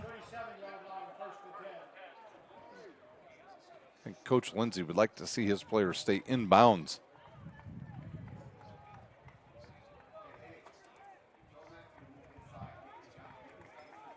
Clark with the snap. He'll give it to Hale. He'll straight up the middle. He'll bounce off of one player and maybe pick up a yard.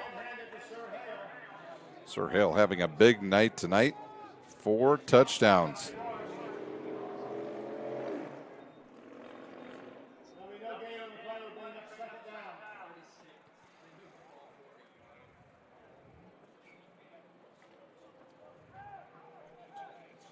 Next time Luers takes a snap here, we'll be under 7 minutes in this game.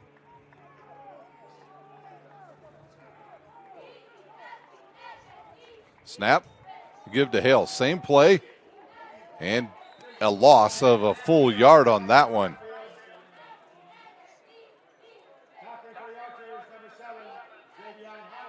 Hollister with another tackle.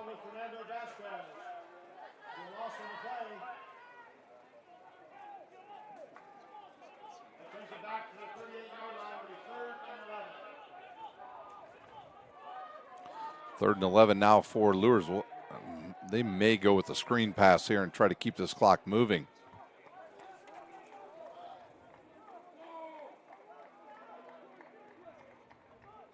The snap, straight drop. He'll look.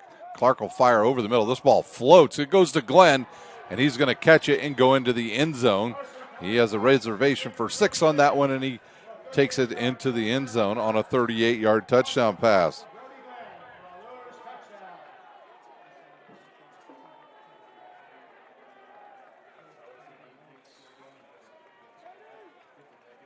And that might do it. That's the dagger right there, Thomas. That was a great pass. Good touch. I thought it was going to hang in the air too long. It hung in the air long enough for the receiver to run under it. Brody Glenn with the touchdown.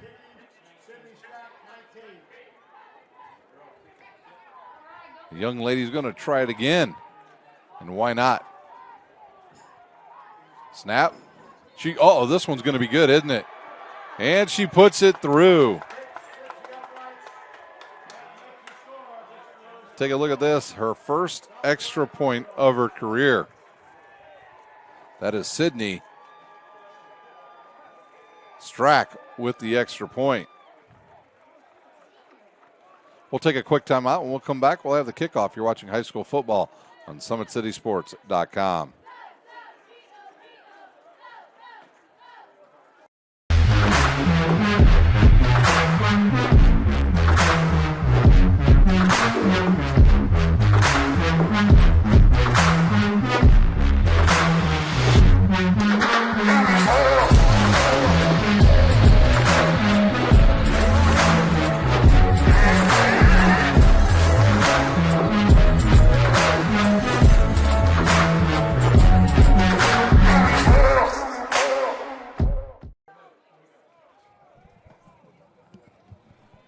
We are ready for the kickoff here at Southside High School. We've got 6:08 to play here in the final quarter. 20-point lead now for Bishop Luers.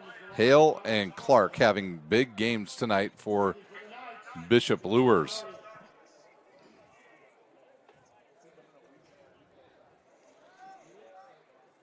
Doty to kick off once again for Luers.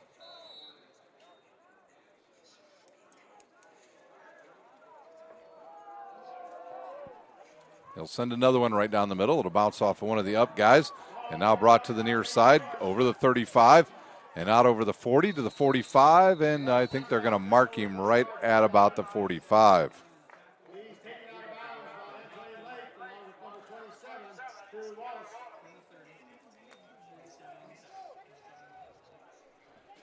6:01 to play here. The Archers in desperate mode now as they will have to go quick. They'll be throwing the ball all over the place now. See if it's English or Norfleet out there at quarterback. I believe it's going to be English once again.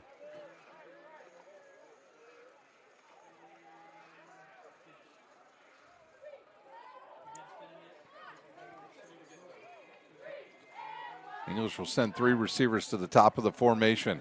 Snap, he'll look out there. Now he'll run up the middle. He's got a lot of daylight there. He'll pick up some good yardage for the Archers out to about midfield, and it'll be 2nd down and 5 now for South, and they'll hurry up and get back to the line of scrimmage. He is brought down by Evan Lincoln. He'll gain a 5 on the play, make it 2nd and 5, ball on the Luers 49-yard line.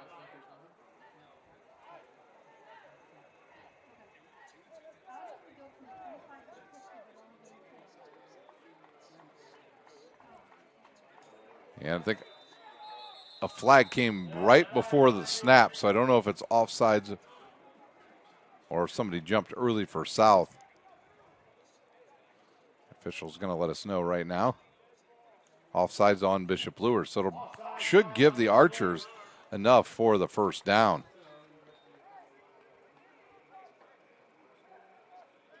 That'll bring it down to Luers. Won't be enough for a 1st down. It will.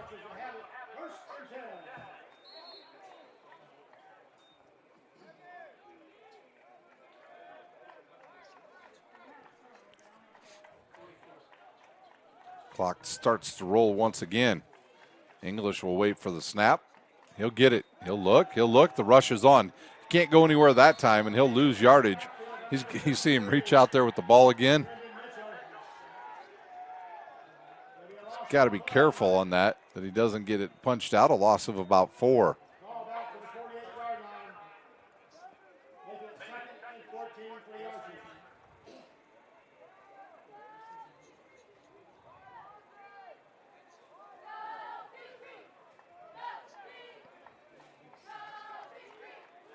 Second down and 14. Ball sits at the 48 of Bishop Luers. And they'll fake it and now throw one over the middle. He's got a receiver there. Nick Thompson catches up to it and knocks it away. 4:26 to go here in the final quarter.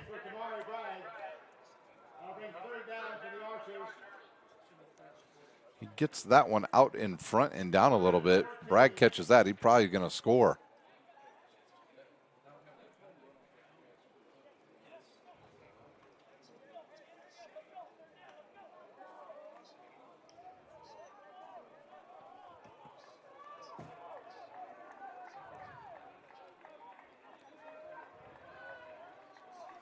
English with the play clock down to 5.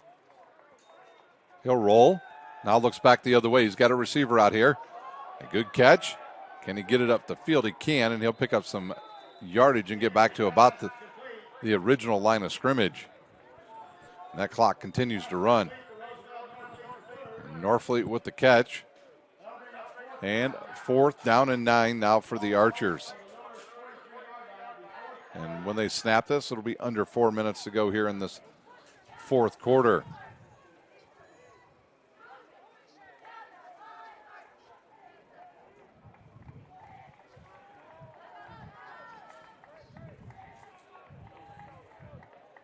English will await the snap. They'll show blitz once again.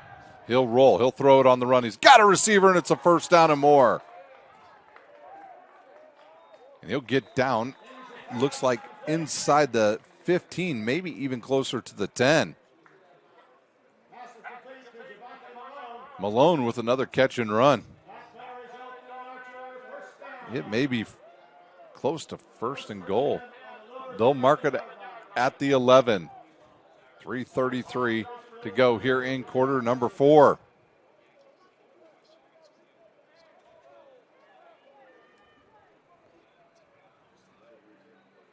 I'll reset the play clock here for the Archers. We've got a whistle.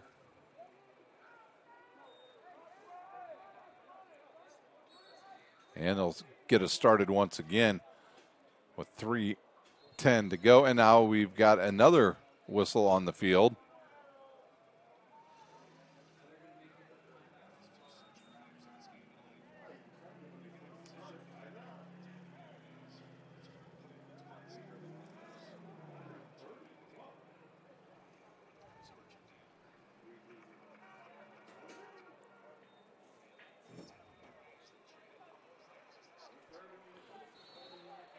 Now they'll say 3:30 to go in the game.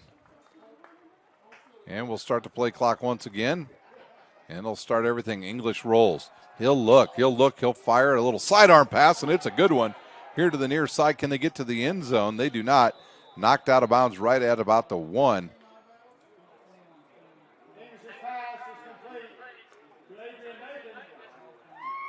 Macon needed 1 more yard.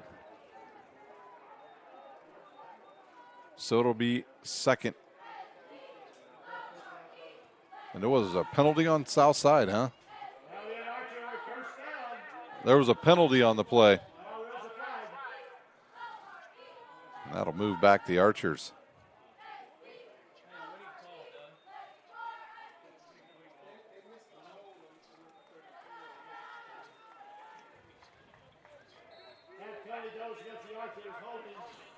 So it'll move the ball back now to the 15. 3:18 to go here in the 4th quarter. English waits. He'll look. He wanted to throw it out real quick, and here comes the rush. He cannot avoid it, and he's taken down for the loss as number 7, Kanapke, with the tackle.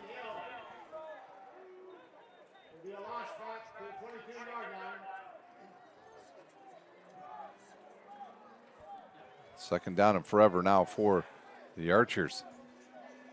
Big trouble coming in for the Yankees now. Araldus Chapman. Look out. Here comes 100. English looking down at his wristband. Clock continues to run under 2:40. He drops it, picks it up. Now he'll roll back to his left. He'll take off running, and he'll pick up a couple on that, maybe 4.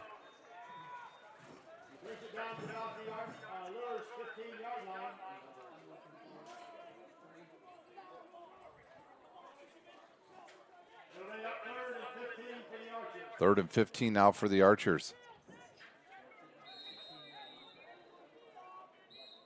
And we've got a whistle.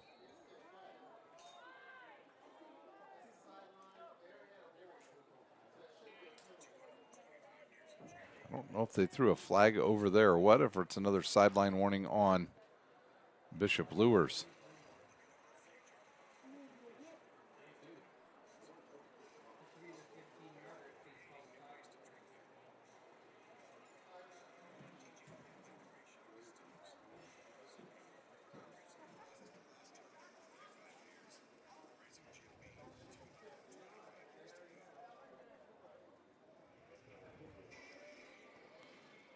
We're waiting to see if there was a penalty.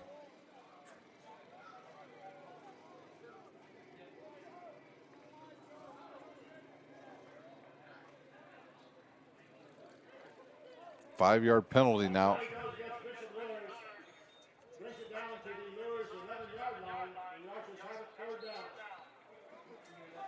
Four down territory for the Archers here. 2:03 to go, and they'll wind the clock again.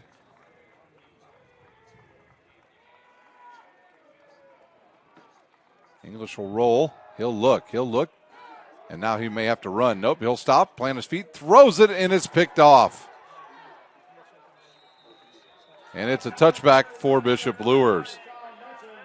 Minson picks it off for Luers. And with 1:44, Luers looking to run out the clock here at Southside High School. Don't forget, tomorrow night here on Summit City Sports, we'll have soccer for you, as we will have the championship game between Homestead and Southside. Good luck to my friend and coworker Mitch Palmer, the head coach at Southside, as his team won in a shootout the other night in penalty kicks, and they were able to defeat Columbia City and advance to the championship. 1:44 to go, and it is Clark back there. I don't know if that's Clark or not. Does that look like number 10? It does not. 14 back there at quarterback. Here's a run by Hogue, and he'll get out towards the 40 and out of bounds. And another flag on the field.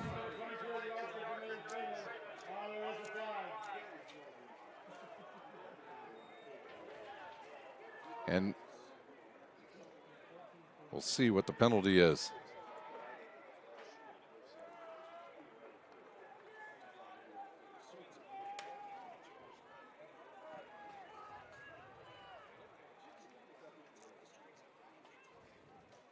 I believe that penalty is going to be on Luers. The Luers offense starting to move back. It's a hold.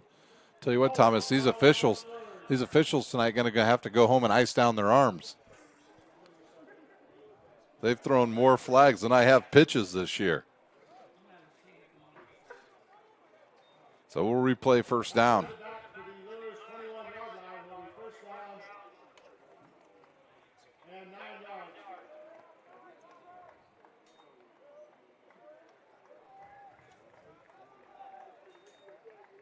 Stansky and a quarterback, and he'll hand off to Hogue. And Hogue runs out of bounds. And here comes more penalty flags.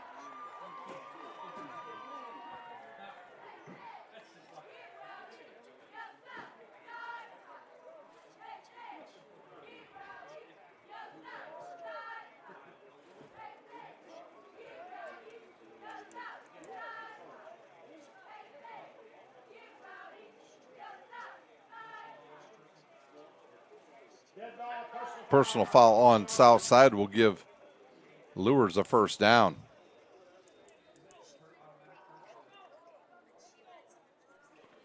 .131 to play. Potentially, you could see Stansky take some knees here and end this one. That brings it out to the Luers 36-yard line. Will be first and 10.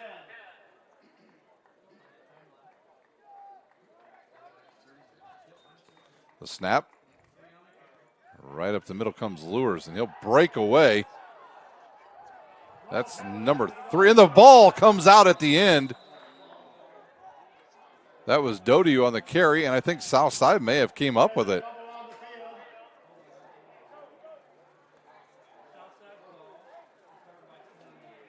And we've got a player down on the field out there.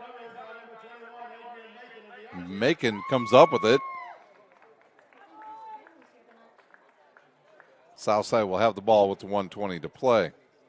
Once again, I want to thank our sponsors here on Summit City Sports: Kelly Automotive Group, Tom Steel Tire, Big Eyed Fish, ProFed Credit Union, Ottweiler Contracting, Summit Volleyball, Anderson Heating and Air Conditioning, Alisteca Mexican Restaurant, iCryo, and of course, Parkview Sports Medicine. Looking at games next Friday night from the NE8, it'll be Columbia City at Norwell, DeKalb at Leo, East Noble at Belmont, and New Haven travels to Huntington North. In the final week for the Summit Athletic Conference, Carroll will travel to Wayne, Concordia at Northside, Luers at Snyder. It'll be Northrop at Bishop DeWanger, and Homestead will come right here to Southside to take on the Archers.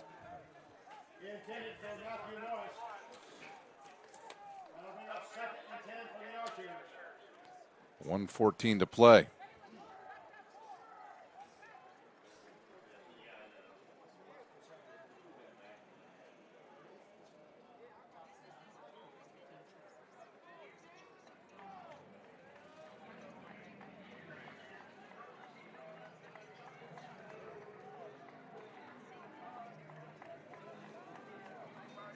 English will look. He'll take another shot deep. Boy, he launched that one way down the field off the fingertips of his intended receiver. I think that was Malone. It was.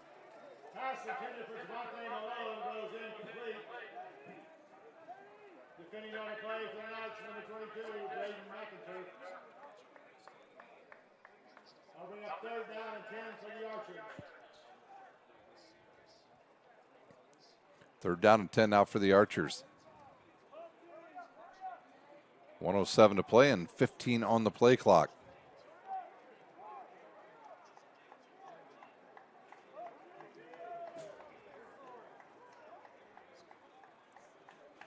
Snap.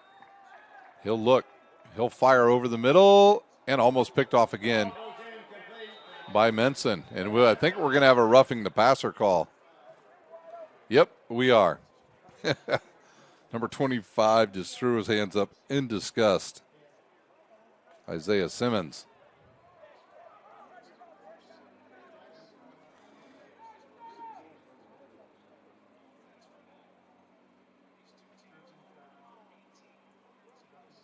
Personal foul, roughing the passer call on Bishop Luers.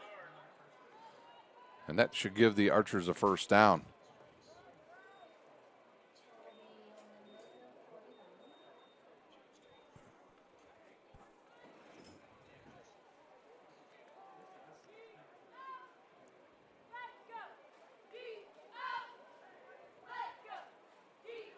Yard penalty, marches it over midfield now. It'll rest of the 46 of Bishop Luers. Inside Luers territory on the 46-yard line. 1:01 to play. English will look. He'll look. He's flush now. He'll go to his right. He'll run to the outside. He needs to get out of bounds, and he does. English on the run for the Archers. He is taken out of bounds by Mason Manning. That results in another Archer 1st down. Archers have a 1st and 10 from Luers 38-yard line. So it'll be 2nd down at the 38.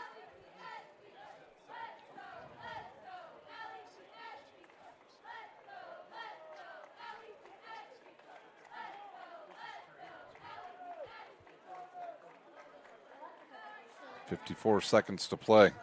5 on the play clock. English looks, and now he'll take a shot deep again. Takes a big shot. Is that a catch? It is.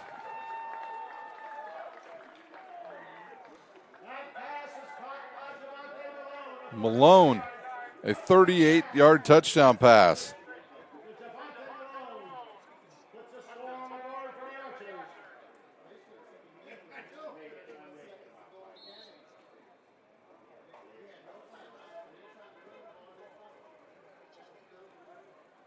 So South will go for 2 here with 47 seconds.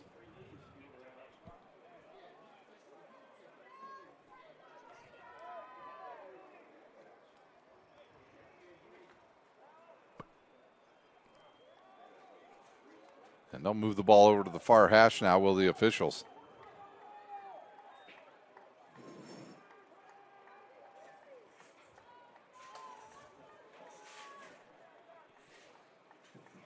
English will wait for the snap here. He'll get it. He'll look. He's flushed out of the pocket, and he's going to get hit. Throws it over the middle and incomplete. We'll take a quick timeout. When we come back, we'll have the final kickoff of this game. You're watching high school football on SummitCitySports.com.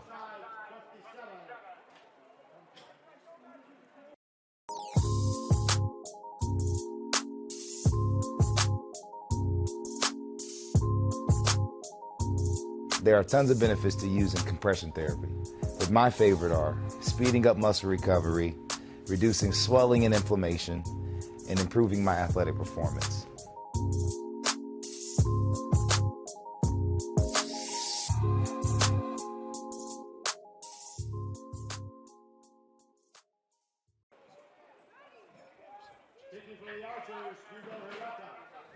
Horta will kick off once again for Southside.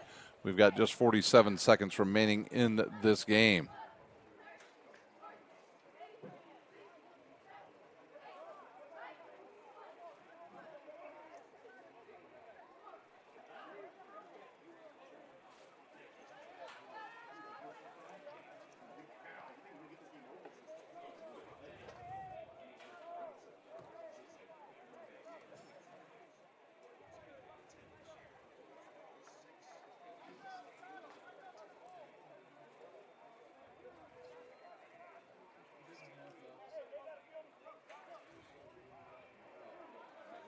Huerta now, he's put the ball on the ground.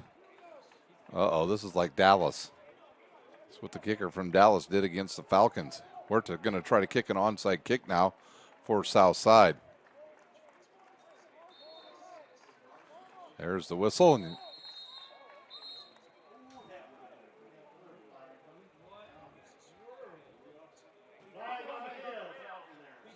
guess what? We've got a flag on the field.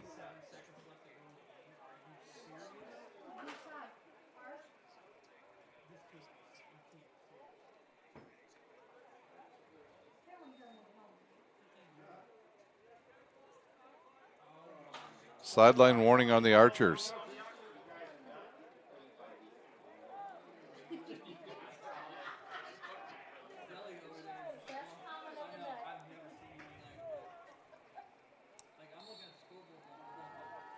And another one kicked on the ground. It takes a hop and goes right into the arms of Bishop Luers. Wait. Some of the Archers say they have the ball. But it was touched before the 10 yards by a Luers player.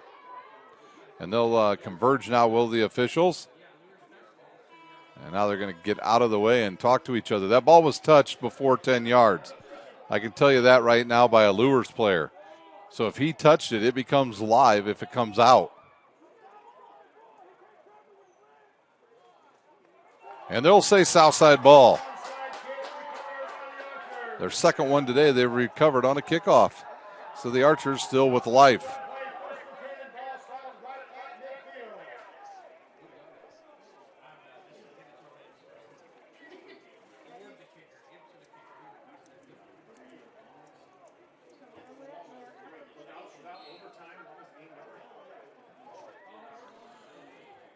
.42 seconds to play. English back out on the field with his offense.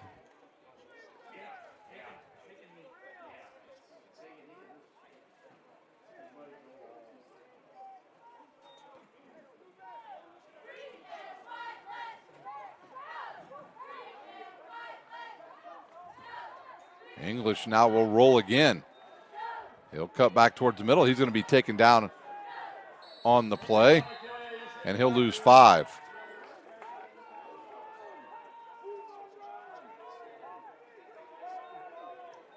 Luers back on the play, Mason Berry. 20 seconds to play here, and I don't even know if Southside's going to run another play. Archers will have it second down. Ball on their own 46-yard line.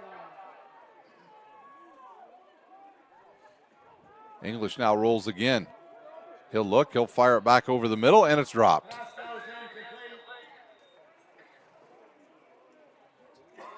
Now bring up third down for the Archers. 5 seconds to go here in this game.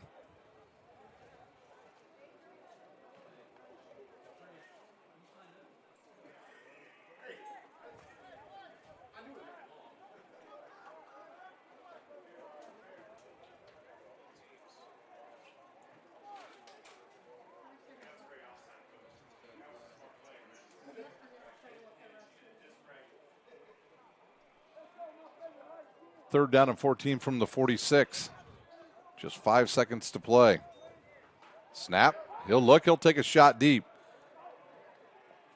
And it's picked off there by Johnny Sewell, and that will do it here from Southside High School. Your final 41-27. I want to thank you all for watching here tonight on Summit City Sports. Join us tomorrow night for high school soccer. For my cameraman, Big Thomas, I'm Ryan Dellinger, and you've been watching high school football on SummitCitySports.com. We have to do this. A bit of a hill.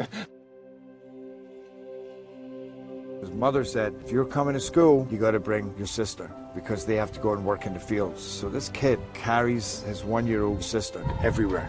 A lot of those kids don't eat in the morning. A lot of those kids, the only place they do eat is at that school. I thought going up that mountain, Mary's meals can reach everywhere that there's a hungry child.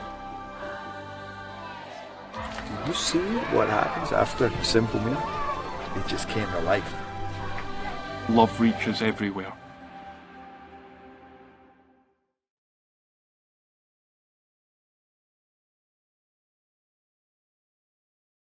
Parkview Sports Medicine's integrated sports medicine team is built to serve the needs of all athletes in all sports. Our team's only goal is to improve athletes in every facet. PSM offers performance training to help athletes get better on the field, dedicated athletic rehabilitation and physical therapy to help them get better off of it, certified athletic trainers in our PSM schools providing daily support to our athletes, and a specialized orthopedic walk-in clinic when injury strikes. Call 260-266-4007 to speak to our care navigators or visit ParkviewSportsMedicine.com to learn more about what we can do to improve athletes at all levels. Parkview Sports Medicine. Become more.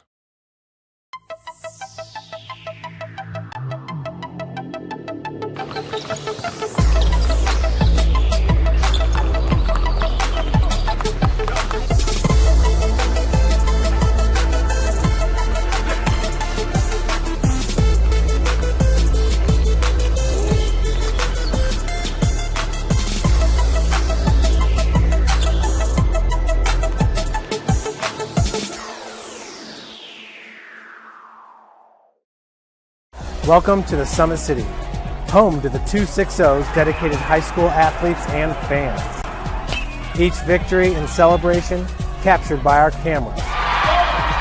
Treasure the highlights from the Summit Athletic Conference this season, or complete games live or on demand.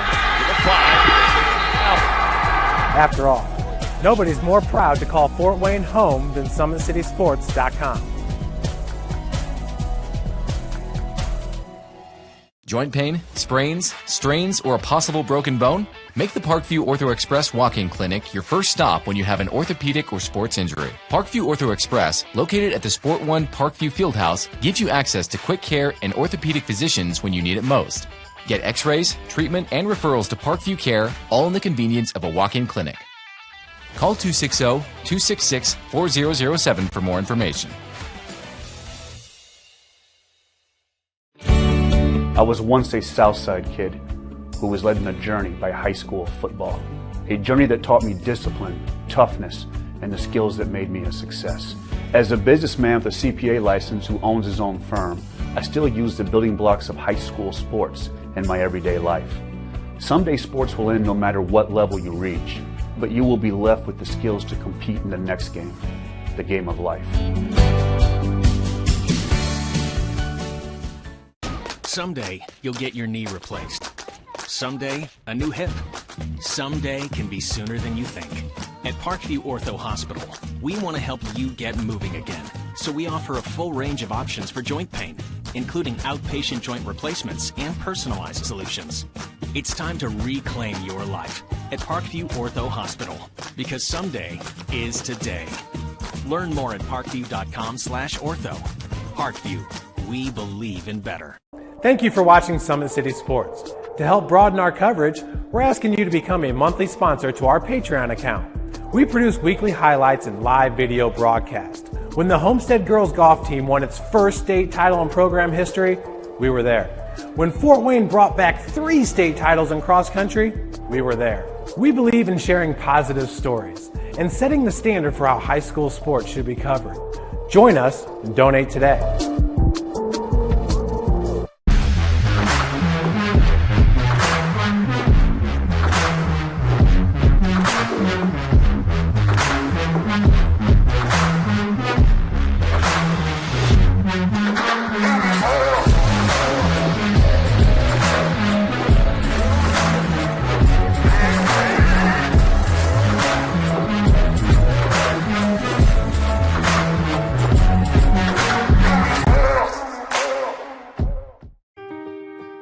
This is an invitation to join a movement propelled by people who care and members who have a share in the place they bank. Good morning, Sam. So when you have the chance to get your first home loan, you know an expert will guide you every step of the way. Or when it's time to buy your new car, you'll be treated like more than just a credit score. Good news, ProFed can get you that payment. This is an invitation to a place where simply belonging